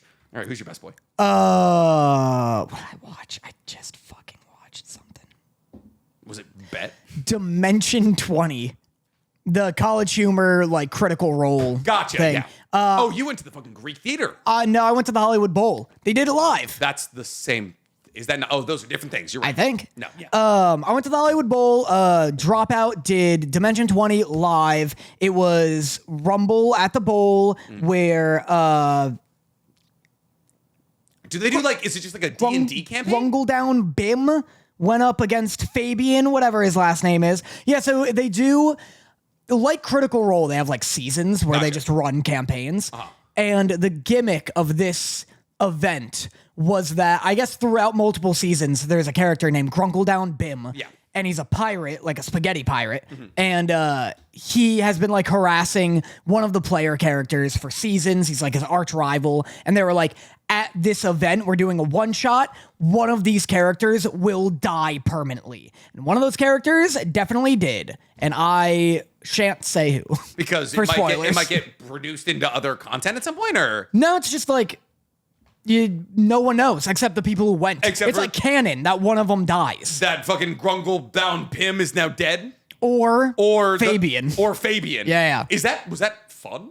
It was fun. Yeah. It was fun enough. There's definitely... D&D is a weird live event. It's like... Did they like roll under a camera and everyone's like, oh, 19? Yeah, that's exactly what happened. Wild. They go, nat 20, baby! And then a big like fireworks display goes off. Nice, cool. But it's pretty cool. There's definitely a part of me where I was like, man, if I were like someone's father instead of like me, I'd be cringing for 2 hours. Yeah, because it's like an improv show. Yeah. But but like nobody knows what's gonna happen. Like there's no direction. Yeah. But like it's like they're so fucking good at it. And it's funny because I get a lot of like TikTok content where like, D&D TikTokers are constantly reminding people like, hey, don't be discouraged about playing D&D, but no, you probably will never be as good as Matt Mercer or Brennan. Like, you need to understand their actual, like, you can be a professional dungeon master. Yeah, their literal job is DM. Yeah, like, they took improv classes, they're actors. It's not just like, don't be nervous when you start your first match and, like, your dungeon master isn't just fucking off the cuff like them. He's not doing like a 30-second dialogue about needing to tear down this world's government. Yeah, so it was very good and it was easy to watch and entertaining, but like that's because they're masters at what they do. Wild. So yeah. I'm assuming you got recognized there. Yeah. I should have told people ahead of time like I did with AJR. Because boy, oh boy, could I tell you right now, the fucking Venn diagram between Danny Motta fans and Critical Role fans is a fucking flat circle. Yeah, boy, is it. Yeah. They should have been sitting in the front goddamn row. Yeah. My flashback is that we went to go see the Dawn to Dawn first 3 episodes. And the news is that Dawn to Dawn Evil Eye comes out June 6th to theaters near you. Unless you live somewhere that's like not predominantly Asian, in which case it's probably not theaters near you, honestly. You're damn right. Yeah. But boy, we haven't even talked about it really. Yeah. Holy shit. Not at all, really. But so we'll do a brief spoiler-free review. Yep.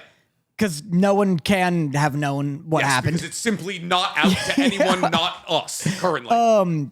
It's funny because we both... So they played like the last 15 minutes of the last most recent episode. Yeah. So they kind of ease you into it, and they don't do like... intros or outros, so it feels like one long like experience. I kind of resented it in the moment, but like when I was watching it, I was like, "This is a good little recap." Yeah, they do like a recap of like season 1, and then like the recap of season 1 is like 10 minutes, and then it's like 15 minutes of the most recent episode, and then it's the 3 next episodes. Yeah, it's funny though because the recap of the first episode is so in depth that like 5 minutes goes by, and then Nick leans over to me and he's like, that was just the first episode. Yeah, I literally thought I think we're just doing season 1. It's a long recap. Yeah. So they recap it, and then you watch the last 15 minutes of the most recent episode, the season 1 finale, and it feeds right into episode 1 of season 2. Yeah. And Nick and I both got nervous because it does look a tad different at first. They changed the animation style. Yeah. Like, I think we got used to it, but like if you watch the most recent episode into this episode, for some reason they did change the animation style. Not like noticeably and not in a worse way. Yeah. It's just slightly different. Yeah, it's slightly different, especially with the character designs of the alligators. Yeah. Like the gators. And I got nervous. I was like, oh no, did the budget drop? Like, are things gonna move less? Nope. No, yeah. Fucking no. Yeah. Oh my sick. God. These, to me, those were the 3 best episodes of Dawn to Dawn yet. Yeah, I agree. Those, like, if Dawn to Dawn drops, if it holds that, and so the director was there. So at this event, we'll give you a little rundown. It was at the Grove, at AMC Grove, like AMC 18 at the Grove. Pretty much the entire voice cast was there. The director for the season was there. Apparently we were watching shit that Japan hadn't seen yet. Fucking really cool event. Thank you for having us, obviously. A lot of our friends were there. Like Xander Smalls was there, Orna Cosplay, Gabe, who you know somehow. Senpai Gabe. Senpai Gabe We're was just there. mutuals. The girl who yelled at Elaine? Carmen Elaine. Carmen Yeah, Elaine. she's very nice. She yelled at you about the banana juice thing. She was there. A lot of really cool people. We met Iffy from Dropout. Iffy, yeah. And is Dropout? I think it's Critical Iffy. Role? Is that Iffy? Yeah. Oh, is that? And it's Dropout, not Critical Role. Okay, those are different things. Yeah. Dropout's not College Humor. Dropout is College Humor. Okay. Critical Role is neither College Humor nor Dropout. And Brennan is in Critical Role. No, Matt Mercer's in Critical Role. Yes. Gotcha. Brennan is in Dropout, which is connected to College Humor and Yes. does Dimension 20. Okay. Critical Role is Matt Mercer and Vox Machina. Gotcha. Yeah. And you went to Dimension 20. Yeah. Gotcha. Oh, that's why you told them I'm going to the thing on. Yeah. Gotcha. Anyways, a lot of our friends there. Really cool event. The 3 episodes revolve around like pretty much like the beginning of the Evil Eye arc. Because there's a lot more. Well, is there? Because they said there's only 1 episode left in this arc. Yeah. So the director, after we watched the first 3 episodes, was like the climax of the arc takes place in the next episode, episode 4. I'm going to tell you guys right now who are excited for Dawn Dead season 2. The first 4 weeks, you're going to be fucking eating. Yeah. Unless you go and see the movie, in which case, you've already seen it all. But Episode 1's going to be pretty good. Episode 2's really good. And then episode 3's fucking sick. So to describe, like, the animation does not look the same, not only in style, but also in action. I think it's a new director this season, and he fucking crushed it. Yeah. It looked almost One Piece-ian, like modern day One Piece action, like kind of like JJK season 2, where you lose a little bit of the detail. Everyone gets long, fucking like lasers get real abstract kind of thing. It looked so good. The motion was incredible. The cinematography was great.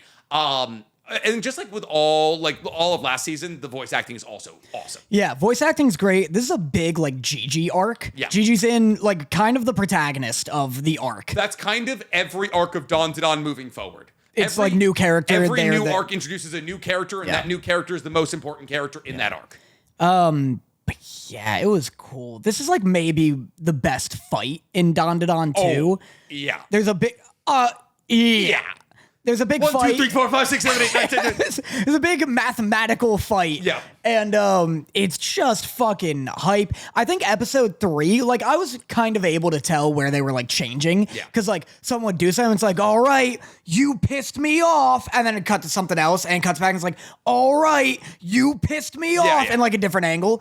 But episode 3 is like fucking all gas, no brakes. Yeah. Even maybe 2 also. But like this is like one of those things where, yeah, if you're watching week to week, this is gonna feel like the fucking Shibuya incident where you're like, every week is a new mini movie. Yeah, and like honestly, like this isn't even the fact that like, they brought us out and like give me like tacos to spill over myself. They paid me $9,000. That's exactly why I'm being nice to this. Yeah, I fucking they could have split that with me. I would have given you the fucking Kodansha deal. God damn it. I'm joking. I wasn't paid. Yeah, no, neither was I. But he lives much closer to the fucking Grove than I do. But you should see it in theaters. Like actually, like it is actually meant for the big screen. Yeah. Like in the same way that like the new Mission Impossible movie needs to be seen in IMAX. Like fucking, have you seen it by the way? No, I don't need Why do you have plans after this? I got a tour Riot. I want to go see. I want to go. Oh, man, we got to do a little B-dubs and movies. I know I miss it. I like when we hang out. You keep inviting people to Magic Monday. I like playing with just like Magic is a multiplayer game. I know. Well, it's not. It doesn't have to be. Well, this is you just Just hang out with just me one day. Okay. Yeah. Okay. Magic Monday's on Thursday this week. All right. I'll do it. Bring me to Riot. I got nothing going on after this. I don't know if I can. Let me in. I don't know. Let me in. Let me in. I'll bring a bomb. I don't fucking. What if I bring this? What if I bring got my ID. Yeah. Don't let me get my ID here quick for you. But yeah, I agree. You should see this on the big screen. I was really impressed that there's like no CGI monsters or anything in it. Because there's a lot of instances where I'm like, a different anime would make this specific character. Demon Slayer probably would have made like fucking the big bad in this a CGI monster. I was thinking that too. There's like something similar to like Mugen Train. Yeah. And this does it hand drawn, and it's really fucking spooky. And it's real spooky, dude. Yeah. Like it's fucking real oozy, real lasery. Like there's also like in classic Dawn to Dawn factor, like there's a lot of like heartstring moments, like heart pull moments. Like they did a really good job of setting up the bad guy, making you feel empathetic for him, like understanding, like and then just beating their ass. Yeah. Basically. So yes, very good. See it in theaters. Dawn to Dawn, Evil Eye coming out June 6th, but also the anime. The anime drops, I actually don't know, probably somewhere around that region. Probably like 2 weeks after, I'd say. So we're what? We're in week 9 of the anime season right now. I thought you went, so we're white. So are white. So we can keep track of this for in case you forgot. Summer 2025, Don Don's second season's first episode is coming out. Sarah sent me a text. I don't know if I should say this July out loud. 4th. Before it's in theaters? Yeah. Oh, July. July Wait. 4th, yeah. 4th of July. I see. Crazy. Maybe they'll do a AX thing. Oh, that's like the second day of AX? Yeah. Shit. Sarah sent me a text. Uh-huh. I probably shouldn't read it out loud. Okay. But she goes... And here we are. She goes, I did something really dumb. And I go, what? And then she goes, I accidentally sliced off some of my eyebrow. How could this have happened? She was definitely trying... Why does this have to happen to me? I don't know. I'm so sorry for you. But like maybe it looks really cool. Like she's like Ruby Rose circa like 2014. I'll be like, first off, send me a pic. Maybe she was trying to do like a scar. She was trying to do a scar, or she was trying to trim them down. Listen, this can be salvaged if she lets me shave half of her head. That is insane. I want her to have the Gwen Stacy cut so bad. Literally for 5 years, I've been pitching this idea to her. You want a side cut? I want half of her head shaved. But he's so and then to swoop it over, like Natalie Dormer in The Hunger Games. And boy, oh boy, do I completely understand where you're coming from. But then there's that awkward phase after if you ever want to grow it out again. Don't. You get an undercut, you're stuck. Hey, guess what? There's going to be that awkward phase when I fucking leave her. Oh, yeah? If she doesn't fucking buzz her head? Doesn't buzz her Do head. an undercut first. An undercut is like able to be covered. And then like she can put her hair up and you can be like, Viking. I don't like an undercut. You want a side cut? Yeah. You have the oddest taste to me. It's so left field. Yeah. Yeah. Panamom's got a side cut. Yeah, and it's sick. Yeah. Crazy. Shout out Panamom. Panamom has that cut that Frost has in her legendary skin in Rainbow Six Siege. I know exactly what you're talking about. Why do you know what you're talking about? Because it's sick. I just love you. You're doing research. I'd have bought that skin if it wasn't a first-person shooter. If I got to actually fucking look at it. That's also fair. You get to see it like if you do well or not. Yeah. I don't. Yeah, very fair. Rainbow Six Siege is very hard, and that's why I love it. Anyways, that brings us to our favorite part of the podcast, Love Letters, where we pull our live audience to ask us a question that we answer here live on the podcast. So if you guys are looking to get the podcast 2 days early or hang out with me and Danny before and after podcast, or get 2 additional hours of Nick and Danny content a month. We're playing Split Fiction right now. We just dropped our second video on it. We are enjoying it a lot. We didn't get to be little piggies this time around, but we did crush some of the main storyline. So if you guys are looking to get any of that going for yourself here, you can become a Patreon member for $5 a month. Smurlu asks, in honor of Pride Month, what's a same-sex couple that you wish was canon in anime? Give me a fucking second. I can go right now. Okay, you go right now. Right now. I'm going back to the well, baby. I'm going 20 years old on this one here. Naruto and Sasuke. Naruto Really? and Sasuke should have happened. We all know it. I don't know, Sasruto? Sasruto? Narusuke? Whatever it is, that should have happened. Narusuke! No! Narusuke, no! They should have been together. Naruto spends 3 whole years chasing after this man, trying to get stronger so he can drag him back to the village, and they kiss. They kiss more than he kisses Hinata. Naruto canonically kisses Hinata once on screen. He kisses Sasuke thrice. That's love. That's connection. That's action. You're gonna tell me these 2 men spend years thinking about each other and only each other, and Sasuke thinks, oh, if I want to get powerful one day, I need to get rid of the one connection I have left on Earth. And who is it? It's Naruto, his lover. So I'm going back to the well. Naruto and Sasuke should have been together. And it's like, because Sasuke and Sakura are great together, because Naruto and Hinata are great together. No, they can just procreate and make characters that can make a sequel, which I love, mind you, but Naruto and Sasuke could have adopted, like Gaara. Speaking of Gaara, also could have ended up with Naruto if we're being real. Yeah. I feel like Naruto and Gaara's hair is too similar for me. Yellow and red? No, like it's the same shape. That's why they changed both of their haircuts. Oh, that's true. After Naruto. I think I'll go something everyone's hoping for, everyone's expecting. Give me Rampo and Poe. A classic. I don't know who Poe is. Just a classic. Edgar Allan Poe. He is Rampo's rival, kind of, even though Rampo just fucking laps him in every regard. Edgar Allan Poe does have the ability of, I stare at picture and now I've solved the crime. Pretty hard to beat as a detective. That is true, especially when Poe's ability traps you inside of a story, and to get out, you literally just have to solve the mystery of the story. Okay. But I like, in terms of like ships and couples, I like when it's something that like both characters can like build upon each other with. So it's like Rompo, world's smartest detective, Poe, world's greatest author. Yeah. I feel like they'll both help each other's career and like make each other better. Are there any female? I was just thinking that. I was trying to think. I was trying to think of We what don't you were watch a lot of female forward anime. No, there's something in there. There's something in there. Oh God, what is her name? Hold on. Are you trying to say Sasuke? Give me the anime. What are we talking about here? Madoka. Madoka Magica. Yeah. We're talking about Hinata and Madoka? No. Because that would be a pretty good canonical ship, honestly. Hinata and Sayaka. Sayaka. I think Sayaka is like... Okay, first off, Hinata literally traipses through time hundreds of times just to have a chance to... Hinata fights the Walpurgis Nacht like 100 separate... She's throwing fucking missile silos at the Walpurgis Nacht so that she can save Madoka because Madoka was nice to her once in class. That's a good ship. Yeah, you're right. I forgot about the Wahlberg. Yeah, you forgot about the giant sky-eating witch that Hinata has to fight by herself because she doesn't want to inconvenience Madoka. I forgot about the Donnie Wahlberg that was attacking them all. That's the fucking right answer there. You don't do that for anybody you don't love more than platonically. Yeah. I wouldn't do that for you. I'd fight the Walpurgis Nacht maybe once. Couple times. Twice, maybe. Once it starts busting out some fucking extra dimensional moves, whatever. Yeah. See you later, Dan. That's fair. I tried. That's fair. I'd tell you about it, though. I'd tell you that I tried. Because I'd want you to Worse. know. I want you to know. Yeah. Because I don't That you I gave need, up? I need credit. I Yeah. don't do things to just do them. Oh, I know. That's fucking absurd. But all right, guys. That's all we got for the week. We appreciate you so much for checking in for another episode of Otakus Anonymous. We love you so much. Go out and see Don Zidane. Kiss your favorite LGBTQIA member on the lips. And happy Pride Month. Her name is Homura. Homura? Yeah. Oh, I said Hinata. I know. Everyone's Different- upset. Different Naruto character. Different. It's been years since I watched it. Yeah. Anyways. Bye. Bye. Mwah.